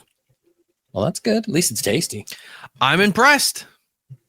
Bang Energy Candy Apple Crisp is the energy drink today for this episode. We'll see how I am in an hour. I was going to say by segment 2, where his eyeballs are, because people were commenting that you look like you were either crashing or you were like wired. I was going crazy Broadway style because I was drinking all the squishy that was just pure syrup. Mm-hmm.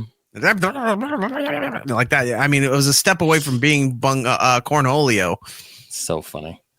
I'm amazed how good this is. Wow. Well, at least you enjoy it.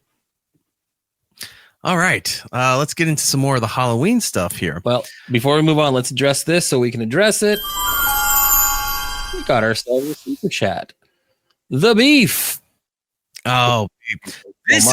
All right. Hold on a second. This was the guy that said I blocked him on Twitter or something. I thought it was our other friend who's, because everybody has weird names. There's a guy named Beef Drippings who I see over at the Uncle Rico show and in WATP and stuff. I was talking to him thinking it was this guy. And I said, hey, dude, did you write me during my show last week that I blocked you on Twitter or something? Because I saw it, but I didn't. We were in the middle of the show. I couldn't get to it. And he's like, did I? I don't know. I'm high all the time. I probably did. So I said, okay, no problem. And I went looking. I couldn't find the guy. It turns out it was this guy who's the Beef. The Beef's been showing up the last couple of weeks, and Beef Drippings has shown up. So I had to do a double take, and I was like, did the Beef get a secondary account? Like, yeah. It was weird, but yeah, 2 separate people. So the Beef, if you're still in the chat here,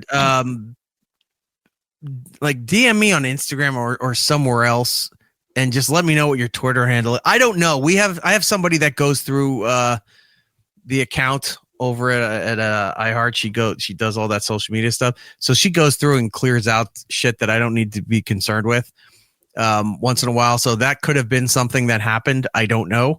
But yeah, reach out to me with whatever your Twitter handle is. I'll go through and see if I can figure that out. The time travel movie. Yeah, that thing has been done for years. It's done. It's sitting on somebody's desk that optioned it. So whatever happens to it, happens to it. But nice. Yeah, that thing has been done. And that's all I can say about that. All right, the Halloween stuff. So I have a bunch of other Halloween videos for you. Okay. But I remember I told you we were leading up to this. I wanted to introduce you into buckets. Yes. Gave you a sample of buckets. I thought originally we were talking about all the different Halloween buckets that all these like fast food places are doing, like McDonald's does the buckets, and what now? I think Burger King started doing buckets. Everyone's doing buckets now, and I'm like, is that what this year's thing is? Everyone gets a bucket. But you showed me the was it a gentleman wearing a horse mask in the bathtub? Yeah, he started this when BoJack Horseman started becoming a thing. But this guy is a very talented musician, and he would just pull a shower curtain back and play different songs of all genres while in the shower, sitting there on a bucket, playing on buckets. So I gave you a very tame one, Mr. which was him doing Phil Collins In the Air Tonight. I think that was the one. Yes. Right. So I saved some of the harder ones for Halloween. Okay. All right. Now I'm going to show you a whole, a nice sampling, if you will, of the brevity of this man's range. This horse's range. Sorry. Let's take a listen to Buckets. Nice. Michael Myers. This is Song for the Dead, right? Yeah, I think so. Michael Myers is playing the guitar. Buckets is playing the drum. And Ghostface is sitting there with a bass sitting on the toilet. That's pretty good. I mean, you're in a bathtub playing a fucking Home Depot bucket. That's pretty solid. That's really cool. That one I like. I figured you would like that one. That was a great one. That was really cool. Oh, but there's more. Oh, I like that.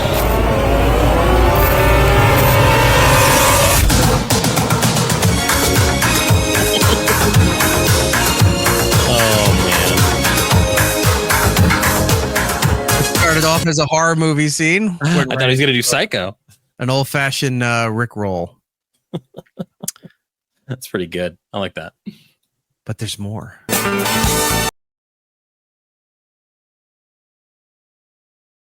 So, I got to say that September 21st bit didn't hit this year. Like, I didn't see a lot of people make a big deal out of it. Showed up online, but that was about as much as it was. Like, people would make a mention.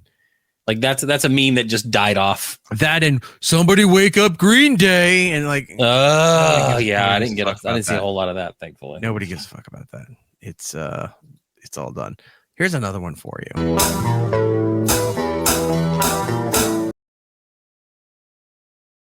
That's a good one. Yeah, I assumed those are great. You would love buckets. Well, do love buckets. This is our final entry for buckets for this Halloween. Weird.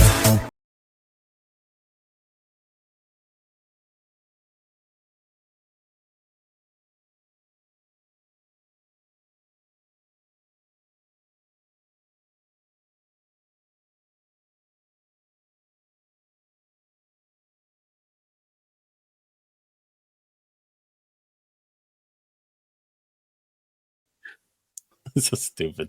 I know. That was good. I like it. His content's amazing. I saw a clip that Bruce Springsteen did a concert, I think like a day or two ago, and started the concert playing the Ghostbusters theme song. Ugh. Like they were playing that. I'm like, it's weird, you know. I guess because it's close to Halloween, but I don't know. It just felt weird. He's not hip like, enough. I'm promoting my movie. I know, but he's not hip enough to get away with that. You know, like if he came in. Grandpa found out what was popular in the 80s.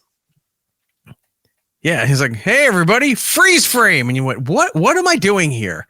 Why am I at this concert? This makes you guys ready to do the neutron dance?" I was like, "Oh, yes, please, Bruce." Oh, I wanted to let you know of something. So, former co-host of this show, Lisa Correo, Nickelodeon star, stand-up comedian, she does it all. Feet enthusiast. Not my choice. She does have a celebrity wiki feet page. I know. That's still wild to me. I'm like, yeah. Oh my god. She's in. I caught her in a Burger King commercial for Halloween this year. Really? Yeah. Let's take. Cool. I grabbed the commercial here. Take a look.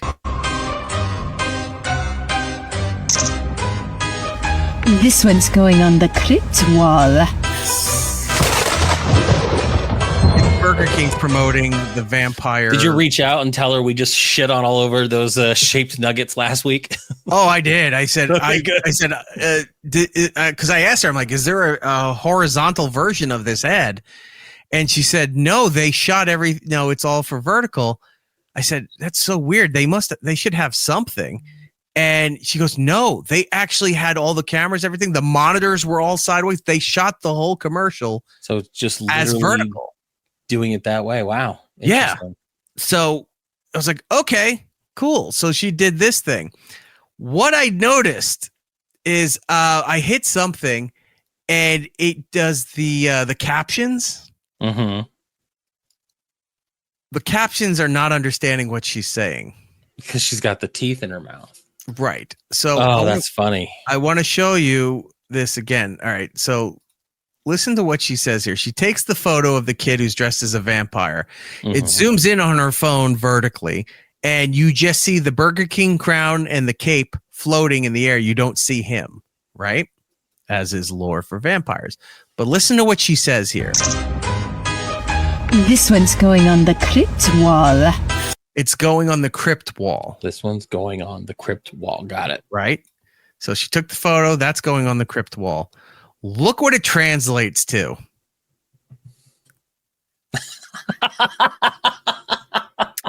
Did you send this to her? Please tell me you sent it. Oh, she posted it on her social media. Oh, okay, good. So when you turn on the captions for this ad, Instagram's caption said, "This one's going on the clit wall." That's awesome. Yeah. Oh, that is too funny. So I told her, I said, one, you should be so fucking proud of this. I'm very happy for you. I said, number two, because she does conventions and stuff, right? Mm-hmm. I said, print this out as a photo and sell this for an autograph. And she's going to do that now. She's like, I am absolutely now going to do this. Do they get like a selfie with her if they actually, after she signs it, they say this one's also going on the clit wall? Why not? Just do a twofer. Why not? Oh, that is so funny. So, yeah. So I was very happy. Congratulations to Lisa. Because apparently there's another Burger King commercial that she did. I haven't been able to find it. She couldn't find it either, but she shot like 2 or 3. There's a series of them, but I guess that was the one that showed up so far. But accidentally hitting the captions thing, and it says it's going up on the clit wall, which I also am debating should be the show episode, but I don't know if we can get away with that. That one's a rough one, but let's see. Woodpit 420 in the chat saying Burger King usually has good advertising. Yeah, I haven't seen any bad advertising. It's just the food shit now, so it sucks. Chips and Sips. Hi, Chips and Sips. He asks, was Weapons any good? I enjoyed it. I don't think Eric has watched it yet. It just came out on HBO. It's on HBO Max. I have it bookmarked to watch. I enjoyed it. It was not what I expected. It was not like the advertising for it definitely does not give away what this movie is about. I thought it was good. Is it the best movie of the year? No. Everyone was making it out to be, but I thoroughly enjoyed it. And then Chips and Sips also goes and says, Halloween 3 was my favorite one. Deal with it. I agree with you. Halloween 3 is awesome. In fact, I have a Halloween 3 poster signed by one of the actors of that movie, and it's one of my favorite things in the world. Tom Atkins. He was the nicest guy to meet, and he was real cool about it, and he signed my poster. So Halloween 3 is also very good. I wanted to go to tie this in with the buckets thing, but I just wanted to bring Lisa's ad up because I thought that was a huge achievement. By the way, hello Girk. Hi Girk. Hal Girk. The Girk with the THA on Twitch. Go give him a follow. And then somewhere I saw our pal Jake Hudson's in there. Hi Jake, how are you? Go support his live stream as well. He needs all the help he can get. So give him a follow on Twitch. All right, back to the thing. So I went to the Lisa commercial thing because that's fantastic. But I wanted to tie back into the buckets doing Ghostbusters. I have yet another Ghostbusters song for Halloween. And this one comes from our old pal Tom Cardy. Oh, I love that guy. How do we know Tom Cardy? It's one of my favorite drops that we use. Which would have been a great setup for said drop. You're a cunt. That's it. That's our pal Tom Cardy. Well, he has his own version of Ghostbusters for the Halloween season. If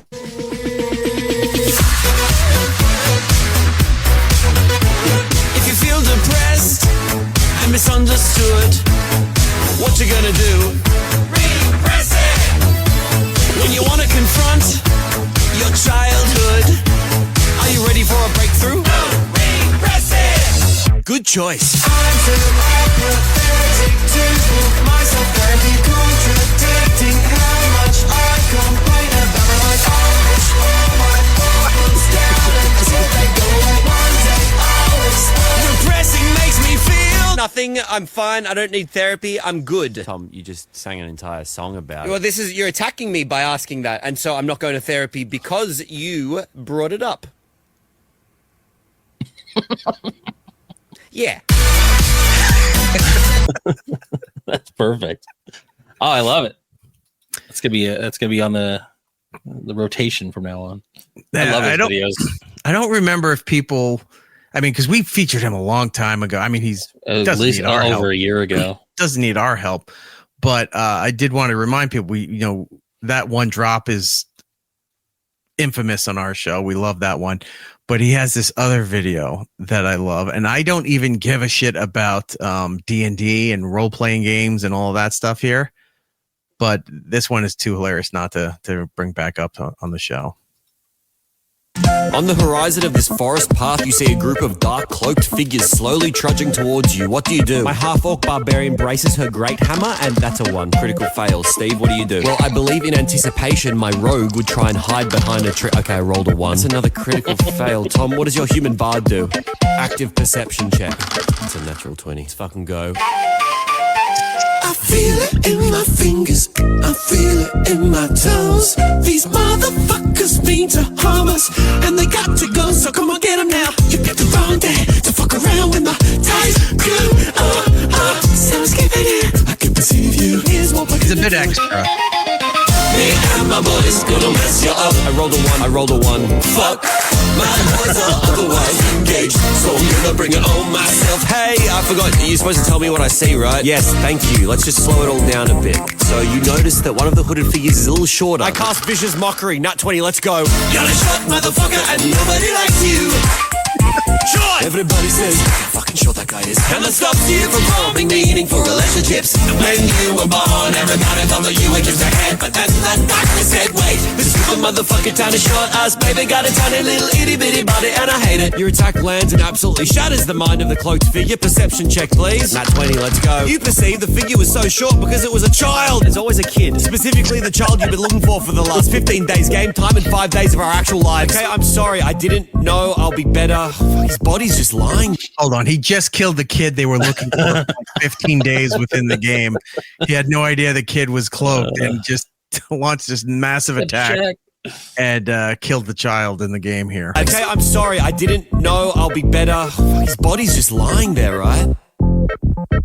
Right? Yes. Don't.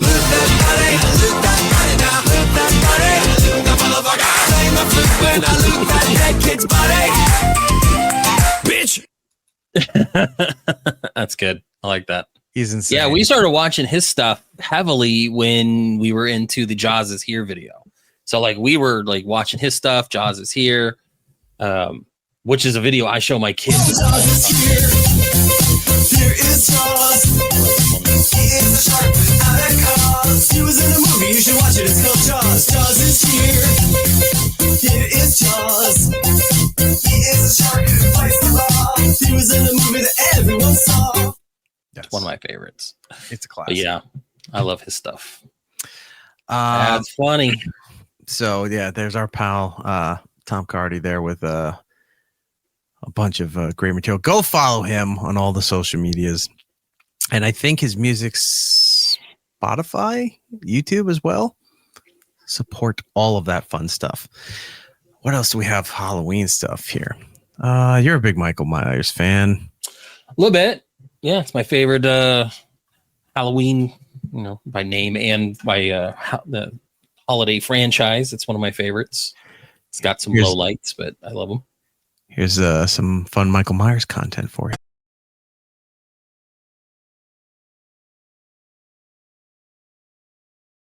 Oh my God, they're doing the damn dance. It was Michael Myers on display at like Lowe's. As soon as the song started coming on, I'm like, oh God, it's that song from those dumb videos. And then it turned into the dumb video. Yeah, they hit the button to see it animate, and then all of a sudden Michael just jumps off the platform with a knife, starts dance attacking them. Internet can be fun sometimes. Videos. What else do I have for you for Halloween? Where's my list? I moved my list around. There we go.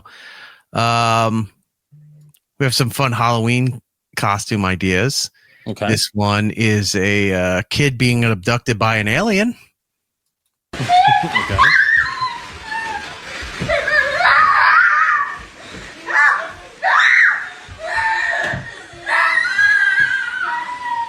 That kid's good. Very good. He's real right? good. He sold that one. He sold it really well. But He's yeah, gonna fall down the stairs because he misstepped.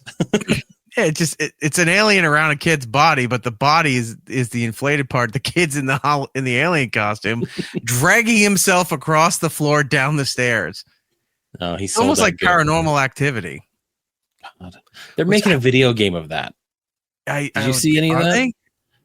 They just put out some trailer for a video game, and it was like very timely. Like there has been a Paranormal Activity movie in like I would say 5 years, give or take.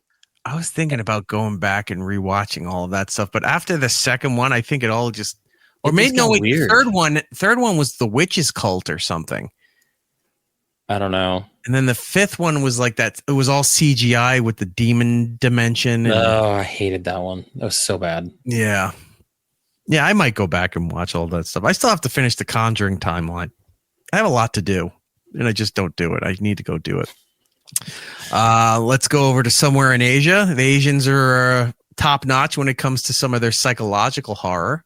Asian. This is something that's filmed in night vision, and apparently the Asian guy can't really see what's going on. But as we see, they built. You know what an anglerfish is? Yeah, it's the one with the little dangly light on the end to try to attract things into its giant ass mouth. Right. Well, here's a nightmare scenario for you with this anglerfish. やっぱ寄っていくな。寄っていくな。ゆっくりと光に吸い寄せられていく西村。寄ってったらもうこっちのもんです。あ、もうあかんわ。はい。もう食べられるわ。はい。だいぶ来たよ。ということで。So this guy's walking towards this anglerfish contraption in the dark. All he sees is this light floating in the air. That's all that guy sees. We're watching everything on a night vision camera. いざ捕食。どうすんの捕食って。Oh, I love Japanese game shows. That's just regular television. So what happened was the carpet. That was the news. And the thing kind of lit up, and it looked like he was going right into the mouth of the beast and being swallowed. And people on television are just laughing. I would go back to regular network television if we had stuff like that. I don't care about America's Got Talent or the dance competitions and all. Who cares? If you have horror shows or people doing all that weird shit that Asian television has been known for generations, even old shows, 70s and 80s Japanese game shows, put them on here in prime time in America, and they have phenomenal ratings. I've been watching on YouTube, and this is the rabbit hole I go down on. So you've done this kind of stuff where you're just gross. I've been watching this German game show where they just do mundane things. Like there was one where they had this contraption, almost like a mousetrap contraption, and they had to drop the ball in. But the idea is that there's this toy train going around and around and around. It's got all the different compartments, and each one had different points in the compartments, and they had to time it, dropping it down in this contraption, going around and around, and then down the ramp, and then goes into the train. I watched an hour of them trying to do this. It's stupid. I watched another one where they it sounds compelling. The two people competing were trying to compete to see how much wood they can shave. So they had these long planks of wood, and then they had the planer, and they're planing wood, and then they had to collect it all up to see if it weighed more than the other person. This is ridiculous television, and I spent hours watching it. It was wild. I'll send you the link. It's so fun to watch. I would love. It's all in German. They're getting into it, and it's just like they're doing stupid mundane stuff. Yeah. All right. Moving on to other Halloween style stuff for you. This video freaked me the fuck out. I still don't know what it's supposed to be about. No. Take a look at this.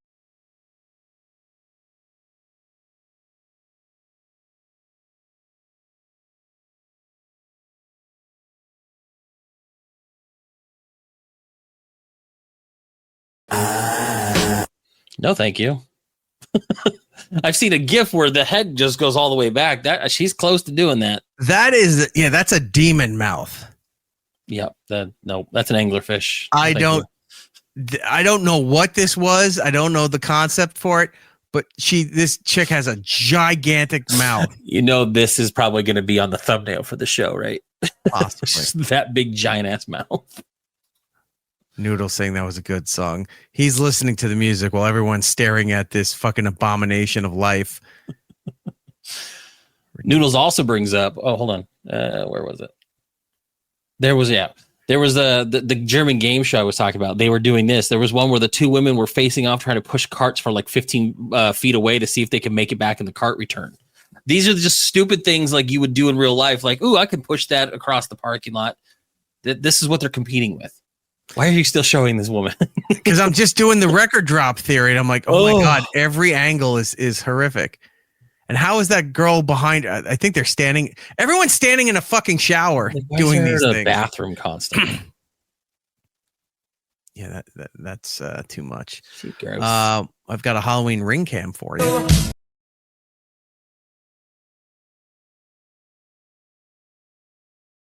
Hi, buddy. Imagine seeing that. You get the alert on your phone and like, what the hell is happening? Skeleton on my front porch. So yeah, that looks a bit Stranger Things, where you're just staring out and this skeleton demon head is just peeking down from the top of the roof, like it's coming to kill you. Finally, we'll end on some on a lighter note for Halloween. Here we go. 100. Damn, inflation. You want the usual? Yes. Did you bring it? Yep.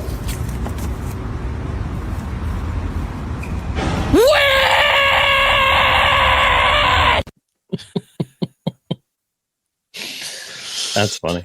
So for the radio audience, it's a setup. It's this lady in a provocative outfit, and she's meeting up in a parking garage with a guy. They exchange money, and he said, "How much? There you go. Did you bring it?" Yep. And he just wanted to put a witch hat on her. And I'm amazed they didn't try to stone her or something. Maybe there's a part 2. I'll have to look at that. But I found this very funny that he's just screaming that she's a witch in the middle of a parking lot. Oh, fun. Oh, fun indeed. I think that's it for the Halloween stuff here. We can talk about some other things. Actually, you know what? I can show you one more fun thing. It's not Halloween, but it is family based. Oop. It's a dad and his kid having some wholesome fun. What's that like? I don't know. We're both still trying to figure that out. Here it is. Here we go.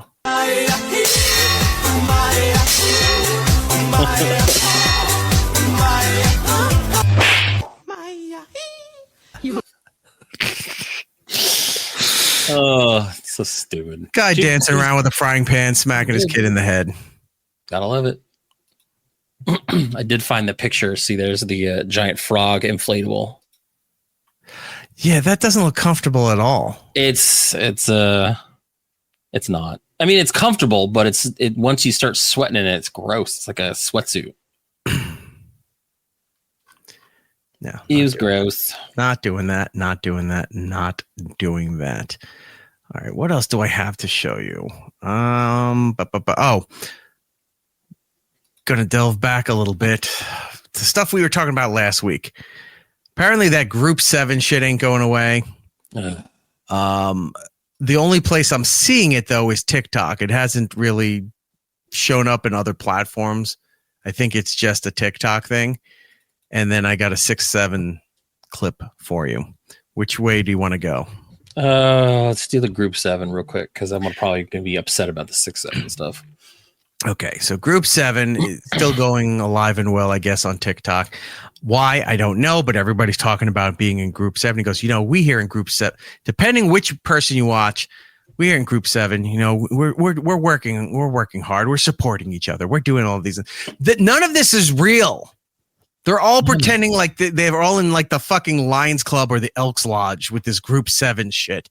And so they're doing all this stuff. Then there's other videos that talk about, well, if you're in Group 7, you probably voted for Trump. And then there's people screaming out about against Group 7 that it's all MAGA shit. And I'm like, how did this get politicized? It means nothing.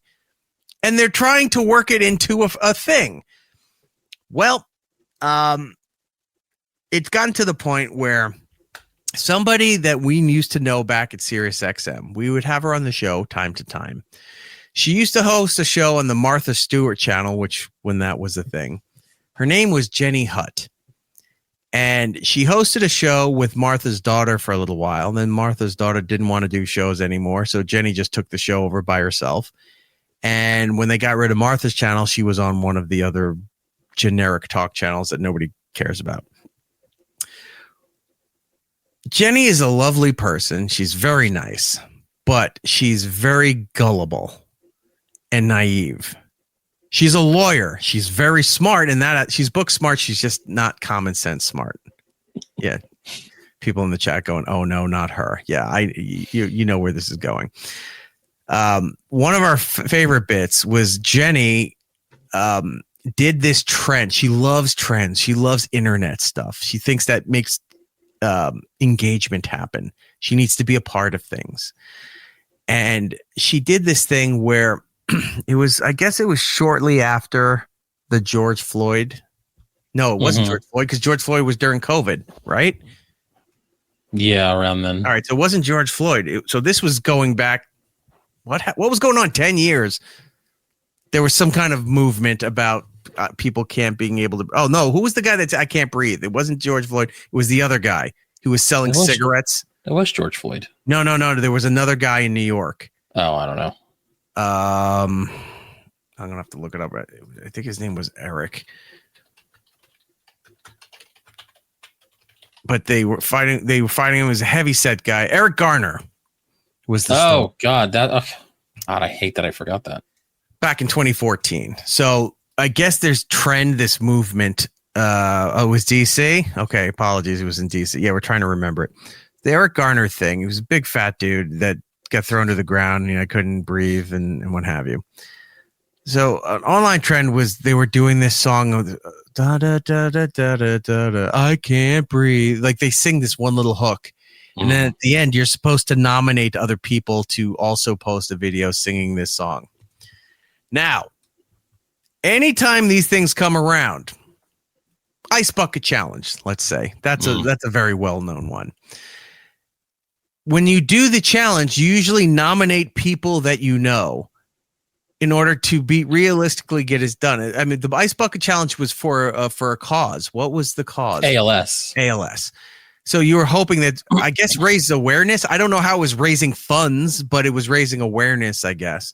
But you would nominate somebody that realistically might actually do this, right? Yeah. Sometimes people were nominating celebrities and hoping that they would see it. And once in a while, a celebrity would see it and would do that. But most of the times, if celebrities were doing it, is because they saw the trend, did it, and they would nominate other celebrities that they knew, or just other celebrities because they're in a circle or at a level that their people could get in touch with the other person's people, or the other person's people management might see this thing. Right? Yeah. The idea is to try to get it to somebody that's going to also pass it along and so on. And correct. And they tell two friends and they tell two friends. So that trend that was going on after the Eric Garner incident was a lot of minorities and black people going online trying to raise awareness of this situation, police brutality, whatever you want to call it. And we got wind that Jenny did this on her Instagram at the time, I guess. Yeah, TikTok wasn't around, so it was Instagram. We got the video. I was looking for the video. I have it somewhere in the archives. There's a clip I put up it's on the Foundry Archives YouTube channel where we brought her in to mock her that she did this thing. The best part was at the end of the video of who she nominated. And I see people in the chat bringing it up here. She finished the song and then she goes, I nominate Chris Rock. And you look at it and go, what? And that became the big punchline for this thing because Chris Rock's not going to see this. He's not going to hear your thing. And she was acting like she was really involved in the movement. Again, Jenny, lovely person. She's just very naive. And she's like 60 something and she's still doing this now. I combined the two. I just got the show title, but we can't do it. It's kind of, I nominate the clit wall. No. Well, Jenny's at it again. Oh no! What Jenny does trends and all this stuff all the time. This came across my TikTok. Jenny's all about Group 7 now, so we need to take a look at this. Okay, let's talk a second. Group 7, come a little closer. This drives me nuts. Oh, that little closer bit, as if we can't fucking see you. This needs to stop too. This is an ongoing thing that people do at the front of their videos. I made a list of things that people need to stop. There it is. I didn't forget it. Stop starting your videos with hey, don't go anywhere. Give me a few seconds. That doesn't work. If it does work, oh my God, then you're definitely appealing to the same simpletons as you're portraying doing these videos. Give me a few seconds. That doesn't work. Hey, don't go anywhere. Group assignment. What? You're not, I don't know you. You're not giving me homework. Get off my feed. Yeah, exactly. It's like, hey, we all got an assignment now. I need suggestions. Or I'm doing this thing here. Guys, you need to tell me what I'm doing next. Fucking live your own life. Stop doing this shit. And then I know the other excuses. Well, they're just having fun out there. No, all their videos are like this. They're feeding into this brain rot. You talk about the 6-7 shit with kids, the group 7 stuff with adults, and adults doing these little precursors to their video. Hey, just give me a couple seconds. Everything. We've all seen this clip of such and such going on, right? If not, I'll play it at the end of this. Well, I don't care now. I'm going to go leave your channel. I'm going to go see this clip that you mentioned. I don't need to sit here and wait for your rambling for 30 seconds. This is why I get yelled at by consultants and stuff when they say you're not present enough on your own social media. No, I'm posting the fact that I'm being bombarded with energy drinks. I'm posting about the fact of weird shit going on. The fact that I found a life-size skibbity toilet in Target, which I haven't posted yet, and I will, pissed me off. That's the stuff I post. I'm not sitting there and doing trends. I'm not sitting there and going, well, this is what the algorithm wants. The algorithm can go fuck itself. I know I need to learn how to use it in order to further your career. But at some point, you just like, I need to be making the content, not chasing after the content. You got to do, I can't do it. I can't bring myself to doing this stuff. If I ever started a video, you know what? Maybe I will start a, hey, give me just give me a few seconds. Hear me out. Go fuck yourself. And then that's the video. That's how it ends. I nailed it. That's what I'll do. Anyway. Yeah, stop doing that intro stuff. I'm sure you've seen stuff like that. I may have actually seen her pop up somehow. I don't think I've watched this. I don't think I've ever watched the whole video, but yes, she looks very familiar to me. Okay, let's talk a second, Group 7. Come a little closer. If there are people in your life that are sort of naysaying Group 7, it's because they're jealous. What? Of what? Because you're not. What are we jealous of? How do you officially get into Group 7? It doesn't exist. And if it does exist, who anointed people to be in Group 7? Like, who chooses? This isn't getting through to the past that velvet rope into the VIP section. This isn't the secret handshake to join the Stonecutters. Who's joining this Group 7? How are you in this group? How is she in this Group 7?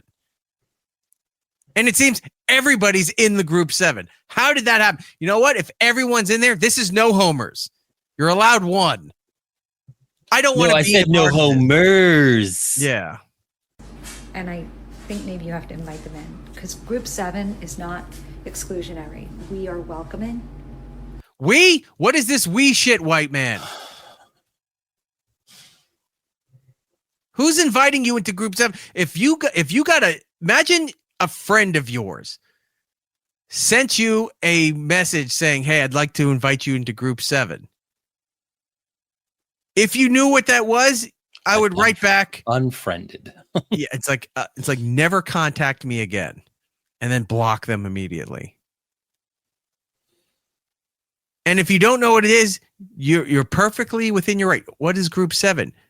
Oh, it's this thing. Oh, great. Can you send me some official information? Is there a website I can look at? Is there a press release?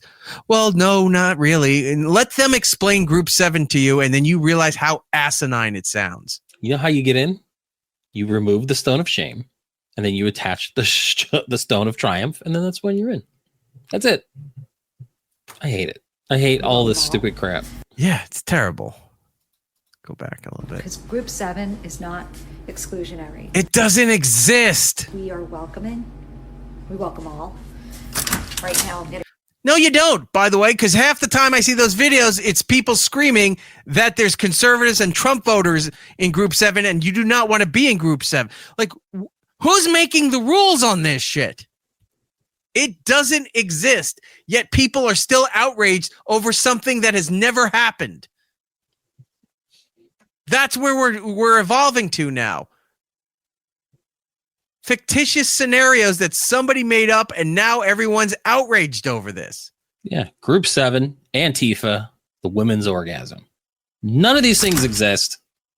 Stop bringing it up. Book them all. Right now, I'm getting my groceries because, Group 7, we're prepared for Armageddon. What does that even mean? I'm getting who is she talking? Like, what's her target audience here? I don't know, but all right, that last scene. I'm getting my groceries. She's opening the door to her house or her apartment. I don't know where she lives anymore. She has her groceries delivered. She doesn't go to a store. They're just sitting there. Nobody knocked on the door, by the way, while she's taping this or recording this video. She just opened the door. The delivery's there. It's just been sitting there. Yeah. She probably got the pop-up notification on the phone while she's talking about bullshit Group 7. You know how when you get your Amazon delivery, you get the notice and it shows you the photo of where they left it in front of your house or side or whatever. And that's what she's doing. So, my groceries are here because we're prepared for Armageddon. What Armageddon? What fictitious scenarios are you doomsday prepping for? What if she has that giant Home Depot bucket of like mac and cheese that they sell on the right-wing networks or those religious networks? You brought up Benny Hinn, remember last week or 2 weeks ago? They used to, before the right-wing stuff, the conservative or conspiracy, whatever you want to call that, the different people who were selling that shit. The religious programming used to sell that. The 700 Club, PTL, the Praise the Lord things with Jim Bakker. They would constantly sell it under religious things, like for when, but they didn't call it Armageddon. What did they call it? Doomsday Prep. Rapture. When the Rapture was coming or whatever. They would like get your prep kits, have your religious bunkers ready, all of these things. Mormons still do that. Like I had a buddy growing up where he was Mormon and his family was Mormon. They always had like an extra freezer full of stuff. They had the dry goods. They'd always keep all the prep stuff. So they would prep. They would can all their own stuff. We would go over to his house, jump on his trampoline when he wasn't home, and raid his freezer on the back. That's fun. Yeah, it was great. All his popsicles were gone. Always had those like frozen pizzas in there. Should have stole his trampoline, flip it onto the side like a giant wheel. Trampoline. Roll it down the street like what's that Spielberg movie, 1941? Oh my God, yeah. Where the Ferris wheel's riding down the dock because it broke off.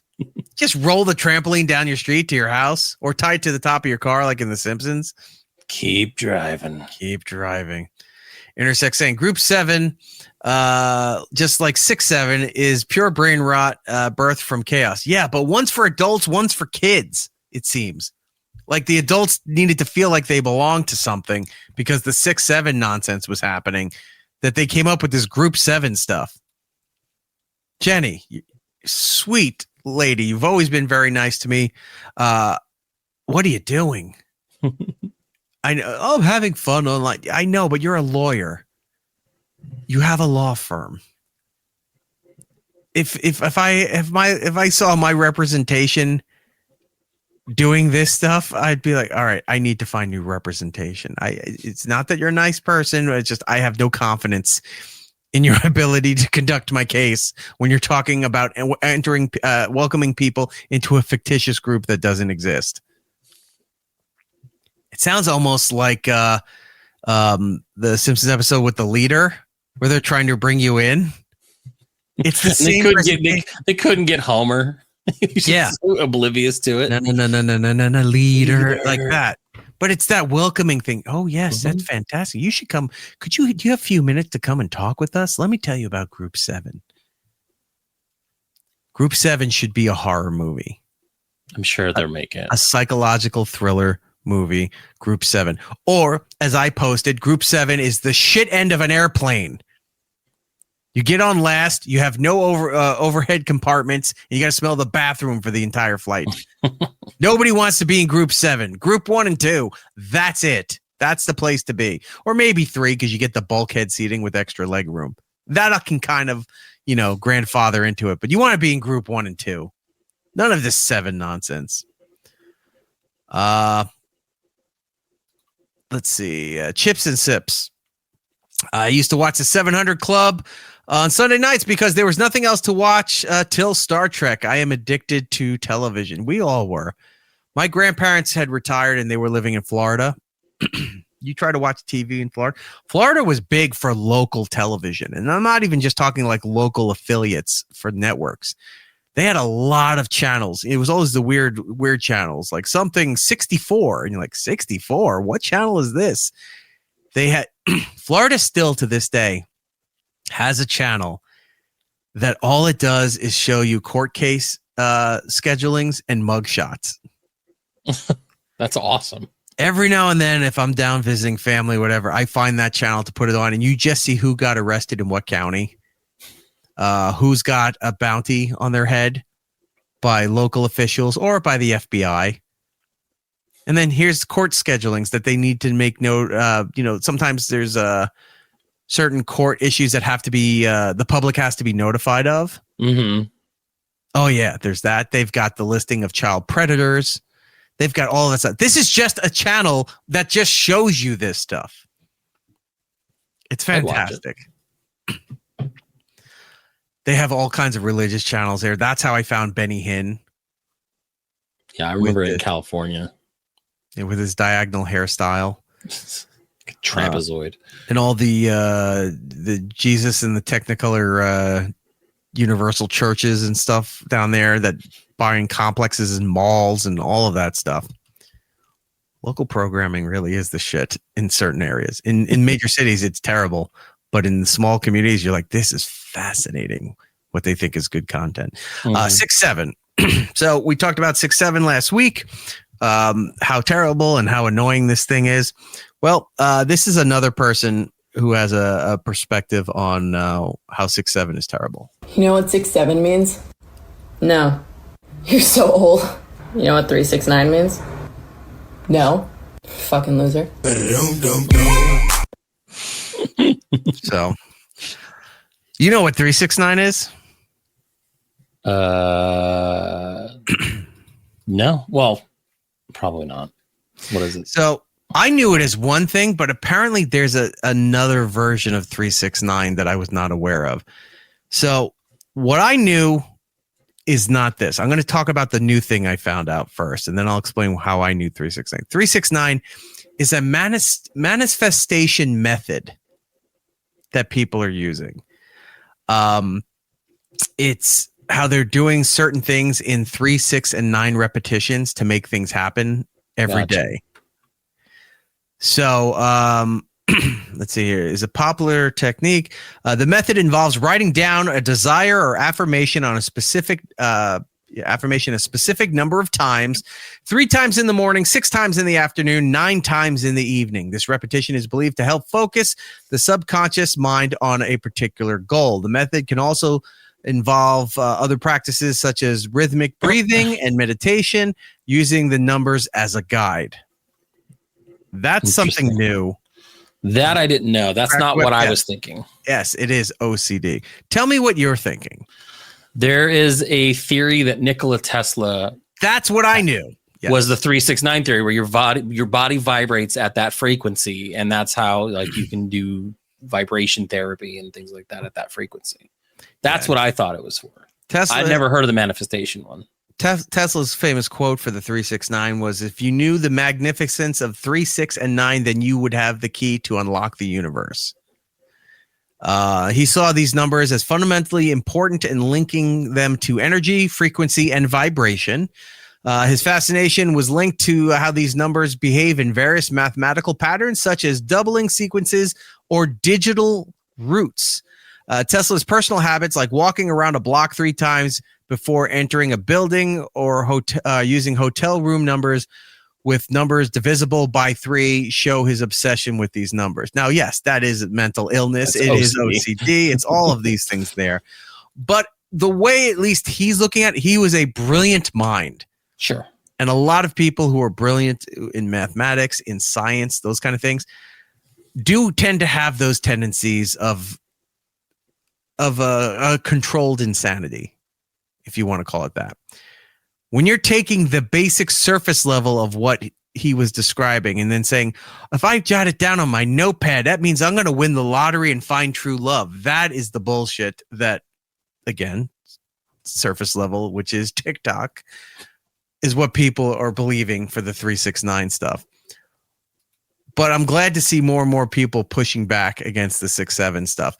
There's videos of adults dressing up as 6'7" for Halloween and ruining their kids' parties, block parties, school events, all of these things here.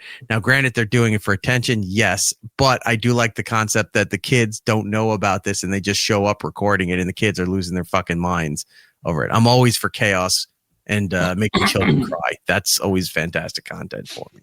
Cracked Whip was saying, Tessa also fell in love with a pigeon, so don't look too much into it. Yeah, but so did... That is also true. So did Mike Tyson. So you know what? Maybe there's something into the pigeons that we don't know about. Two geniuses in their field. Bert from Bert and Ernie was doing the pigeon. He made a whole song about it. Just so you know.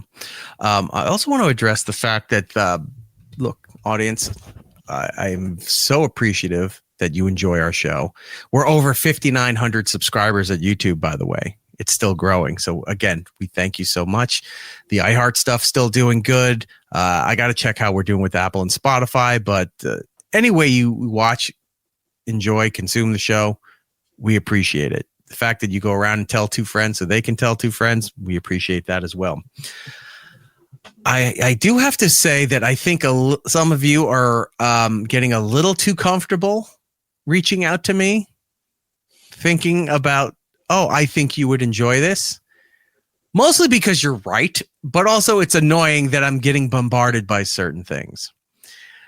One of these instances happens to be recently where everyone had to send me the pickle fountain video. I got 4 of them. Let's take a look at this. Pickle fountain.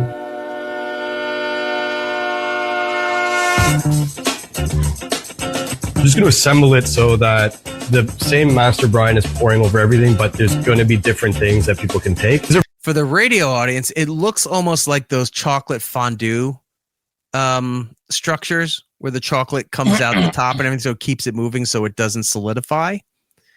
He's doing that with pickle brine, and then it's almost like a raw bar tier structure of just pickles, pickle chips, pickle spears, whole pickles, a whole plethora of pickles. These are bread and butter, like spicy bread and butter. Pepperoncini, like traditional vinegar pepperoncini. It's kosher brine, I like kosher a lot. So these are the quick pickles. These are field cucumbers that we did today.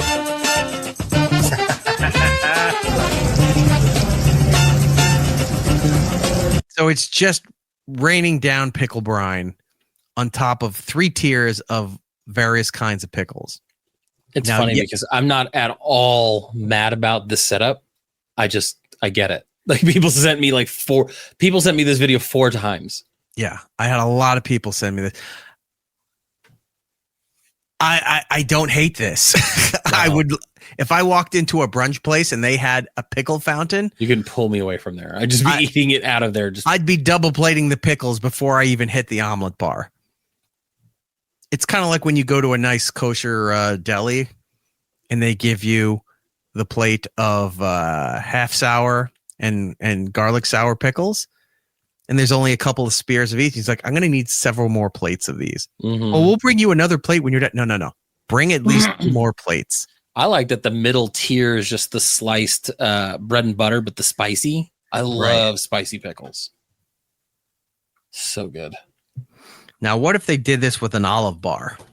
They'd fucking burn the place down. You would. Oh, olives are gross, man. It's the same brining techniques for all of that. Okay, so what? Just don't have the thing for olives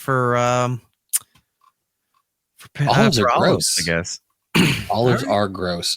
Goonie Tunes brings up, have you seen the Pickle Witch at Jimmy John's? Yeah, they actually just brought that back. We talked about it maybe like 6 months ago. 6 months ago, we talked about it. Yep. I'm trying to find... About 6 months ago, we talked about a guy who reviewed it. Some guy talked about it. I didn't have it ready. Just because he brought it up randomly in the chat didn't mean I had this thing queued up. I have notes to queue up everything so that we can go boom, boom, boom like that. But when you rely on the audience, Jordan, it's like, hey, remember this? Why don't you have that loaded? Sorry, Ope. Sorry, Opester. I didn't see the fucking phone screen to have that queued up because you didn't tell me. So yeah, about 6 months ago, we talked about the big pickle sandwich, and some guy reviewed it. He reviewed it and he talked about it. Did we relabel it? I don't see it. What do you mean we? Lunchables. You know why? It's in the other folder. It's the sexy folder. It's not in the. I just realized that it's not in the consumer folder. Because it was out of context. Sexy folder. That's why. Here it is. Yeah, it was a guy named Luke Foods who went and reviewed the Pickle Witch the first time it came around. Here, and this is what his review was. It's so hard. It's so huge. And you can't get your mouth around it. It's too much. It's disgusting. I love pickles. I still want to try it, but I love sandwiches. I don't. I saw a girl do a food review, and they're all sitting in their car for some reason doing this. Yeah. She went and got the new Pickle Witch. She got the tuna salad one, and as she's eating it, it's just all dripping out like onto the dashboard, onto her clothes. And she said, "This thing is leaking like crazy. I don't know if I really like." No, a pickle is not meant to be. It's not a binding feature to hold your food together. It's an additive. It's a complementary addition to a burger, to a sandwich, to something. It's not meant to be the casing that holds it. And at least she was honest about it, because I saw another video where the guy was like, "This is fantastic." I was like, "No, it's not. You're just saying it so that they'll curry your favor and you think you'll get something for free." Yeah, because this time they did, let's see, they brought back the Vito, which is an Italian type sandwich. The tuna, which, I mean, I like chopping pickles, putting in tuna, but like eating it as a sandwich like this would be really weird. No. Turkey, roast beef, veggie, and ham. So yes, they've got a nice plethora of pickle sandwiches coming out. I don't know. I feel like it's a weird time of the year for this. Like, bring it in the summer, but don't bring it during the fall. Give me more turkey sandwiches. Give me more of the Thanksgiving. The gobbler's coming back to Arby's. They just opened up an Arby's like right down the street from me. I might go get the gobbler. I am going to. I think next week. Yeah, I think next week I'm going to get a pickup. Going into November, they start doing like the quarter or half turkey breasts. Fresh turkey, not like the cold cut style.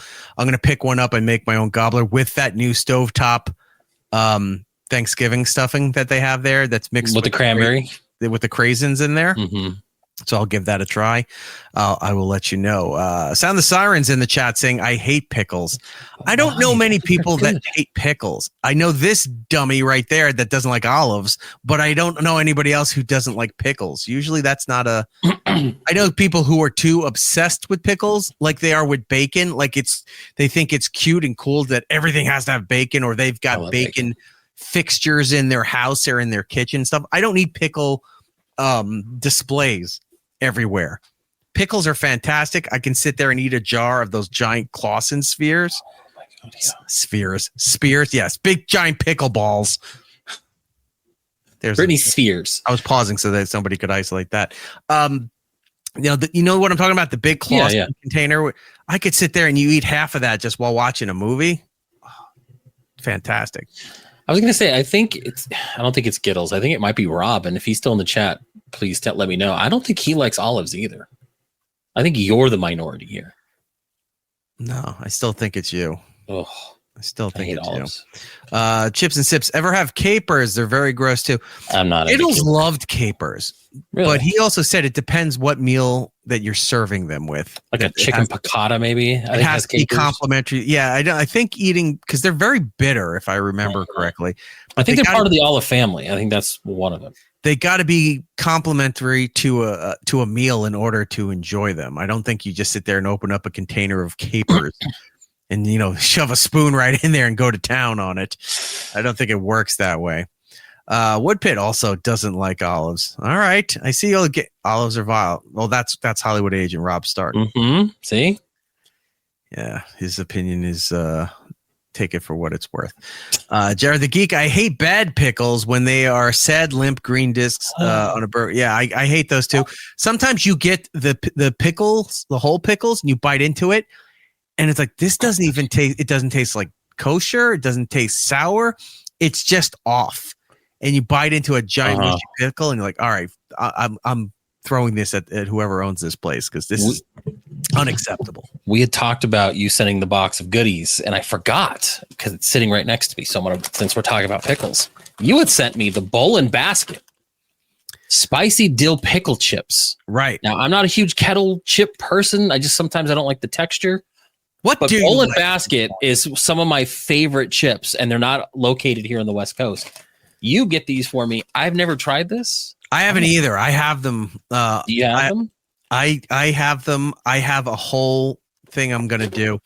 I bought pickle chips from all different brands. Really? And Did you try the Vlasic pickle balls that they made? Like they look like the cheese puffs. I almost sent them to you, but I realized you could get them out by. Yeah, you can get them everywhere. Yeah. So I didn't do it, but yeah, yours were somewhere over there in that bin. It took almost a year to get the Vlasic pickle Slim Jims before, like, because you were sending them out to me because I just could never find them. They finally started. Yeah, they're showing back up. out again. I've been seeing them in 7-Eleven and stuff. I'm not a huge Slim Jim person. They're always greasy and it's weird and just. But those are really good. So I think between segments, I might. Tom from Alberta saying for autumn, Ruffles does a turkey stuffing flavor. I don't think they do that in the United States. I haven't seen those. Not Ruffles. No, I've seen some of the off brands, but no. You need to send over to us, my friend. Pickles are great. Olives are hard. Oh, geez. Well, again, from Tom. Bread and butter pickles, fucking gross. That's a hit and miss thing. There's people who don't like that. I love bread and butter pickles. I also love bread and butter pickles when they do the zesty bread and butter pickles. So they're very sweet, but also spicy at the same time. Yeah, that's what I like. Those are pretty damn good. A Falcone saying sour chips. This suck. I don't see the appeal. It depends. It also depends what company makes it. Because again, I have all these pickle chips that I'm going to try, but it doesn't mean every company that makes pickle chips are really good. Utz makes a great pickle chip, and Miss Vicky's. Miss Vicky's is probably one of the best. Are fantastic too. The others I haven't tried yet, so we're going to do all of this stuff. What Pitt saying? I remember back in the day, New York had curly fries way before the West Coast. Well, now everybody has it. You can even get the Arby's curly fries in the freezer section at the supermarket. Yeah. Rob Stark, bread and butter pickles are for simpletons and for rubes. No, that's incorrect. It's for the Midwest and the South who can't handle anything spicy. That's true. Not even the South by where you live in the Southwest. I'm talking deep South where they don't do a lot of spice unless you go deep South to like Cajun country where all they do is spice everything up. Every time you say deep South, I just immediately go to Little Nicky. The deep South. Oh, yeah. He's talking about he's from the South. Forever. I know it's been a long time. Well, I forgot the direction. I was going to show you something or say something. Damn it. You threw me off. I forgot where I was going to go. Oh, there's a new drop that I have to show you. Our pal Twisted introduced us to this. I don't know how we're going to use this, but it's in our sexy folder. Ooh, I always like those. I'm going to play this for you, and I would like your input. One, about the clip, and two, how do you think we could possibly use this? I appreciate your input. You ready? Yep, God. Here we go. Give me one margarita, I'ma open my leg. Give me 2 margaritas, I'ma give you some head. Give me 3 margaritas, I'ma put it in my puss. Give me 4 margaritas, I'ma put it in my tush. What the? There's a 5 margarita thing, but I cut that one out. Oh, that was the worst one? Well, the 5th one was kind of gay, so I just yeah. I don't. Perhaps you need to hear it again. Give me 1 margarita, I'ma open my leg. Give me 2 margaritas, I'ma give you some head. Give me 3 margaritas, I'ma put it in my puss. Give me 4 margaritas, I'ma put it in my tush. I don't know what to do. I don't know what we're gonna use it for, but I'm glad it's there. It's there. I mean, it'll sit there. Maybe one scenario will come up where I'm like, maybe it's when we're talking about margaritas. I'll bring that in. Noodles is saying, you need to do that drop every time Eric drinks an energy drink. Oh, like this? Okay. Give me one margarita, I'ma open my leg. Give me 2 margaritas, I'ma give you some head. Give me 3 margaritas, I'ma put it in my puss. Give me 4 margaritas, I'ma put it in my tush. Would Pitt saying it's the new super chat song? That could be. You know, like when they do the hype trains on like Twitch, when everybody gets all gross crazy. Yeah, when we start playing that song, that's the donation mode. Yeah, just get going. The part of that song I cut out, is after the 4th margarita where she puts it in her posterior. The 5th margarita, I'm gonna have me some fun because in 5 margaritas, I'm gonna stick it in your buns. That was the rest of the song. I go, that doesn't really fit what we're trying to do here, but I don't know where the 1 margarita song even goes with that as well. I was going to say, you cut that out because you don't know if that's what we're trying to do here. I don't even know what we're going to use this for to try to use it for anything. I have no idea. I will figure out something. But that's our pal Twisted. Right in the butt. I just have a wiener. Yeah. I have a bunch more of her drops coming soon. So we also have this. Yeah, then you can spit it out if you wanted. She is a treasure trove of awesome. Well, that wasn't her. That was somebody else. Oh, it was? Okay. Yeah. I forget we have these here. The Red Gooner gang just brought the Rizzler to edge me. He's trying to enter from the backside. Come on, yes. So gross. Yeah, I have more of those drops too. I haven't loaded, but we'll get to all of that fun stuff. So gross. Do we even want to get bothered with the hurricane stuff or not really? No. Okay. Is there anything else on the list that we could make? Oh, here we go. We'll end with this for segment 1. You brought up Gal Gadot recently. At some point, yes. Like, wait, when did I tell about her? I think it was when during the entertainment news you were talking about. We were going on your stance on Israel and why you are completely staunch against it as a country. No, that would be incorrect. No, we were talking about, I think it was probably Peacemaker or something. But how we were talking about how they were all signing their I think part of it was they were signing that petition to like against Israel or something like the Warner Brothers and all that shit. No, I thought it was we were talking about how James Gunn didn't really completely dismiss and get rid of the Snyderverse. He blurred the lines where the Snyderverse shit still shows up. And I said the way you could have done this was using the doors. Hey, have him go from one door to the other door. Right. Leave. I don't want to be here anymore. I'm going over there. Now you're in the James Gunn DC universe. The Snyderverse is still another door. You could go back to it if you needed it somewhere down the line, but that's how you do a clear separation of it. We were talking about Henry Cavill because what's her name?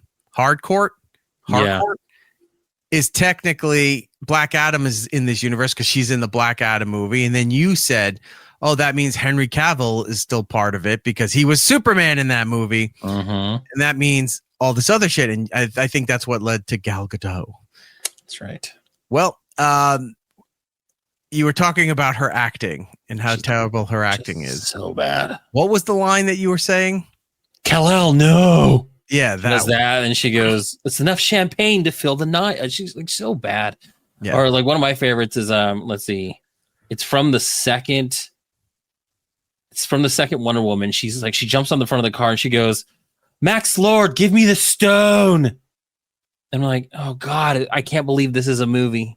Like, I can't believe they gave her money to do this. Like the first Wonder Woman was fine. After that, she just is terrible. Then she raped a guy in the second Wonder Woman movie. Remember that? And everyone was fine with it. I'm like, she's literally raping this dude. Yeah. Anyway, yeah, we see right there. Max Lord, give me the stone. Max Lord, give me the stone. Well, I came across this. What if Gal Gadot was in the Harry Potter movie series? No. Let's take a look. 36 years old, and I'm here to study magic. Goddammit, Oculus Ribeiro. Blimey, you're Harry Potter. You must be Harry Potter. Are you? Professor Quirrell, please Give me the Philosopher's Stone. Now I'm going to bed before you two come up with another clever idea to get us expelled. Or worse. No, killed. Don't get us expelled. No! Ron's be splinched! Why does everyone keep questioning my age? I don't look a day over 17. He's been splinched, goddammit! Ron, you ate my last muesli bar. Crucio! Voldemort, I'm very cross with you. You have been saying very poor things about muggles. Ron, it's not Leviosa. It's Leviosa. She's great. I saw her video. She was making fun of her, like the lines, like the Max Lord line and the Kal-El line. Everyone was doing, but hers was the best. Like she sounded and almost looks just the part. That's I've never seen her do that. That's funny. Yeah. So all right. There we go. That wraps up segment 1. We'll be back with segment 2, talking about television, movies, streaming updates, even some video game stuff we got to talk about. I got a trailer for you that we need to check out from a game that I have a long history with. We'll talk about that when we come back. More, it's Eric Nagel. It's Eric Nagel.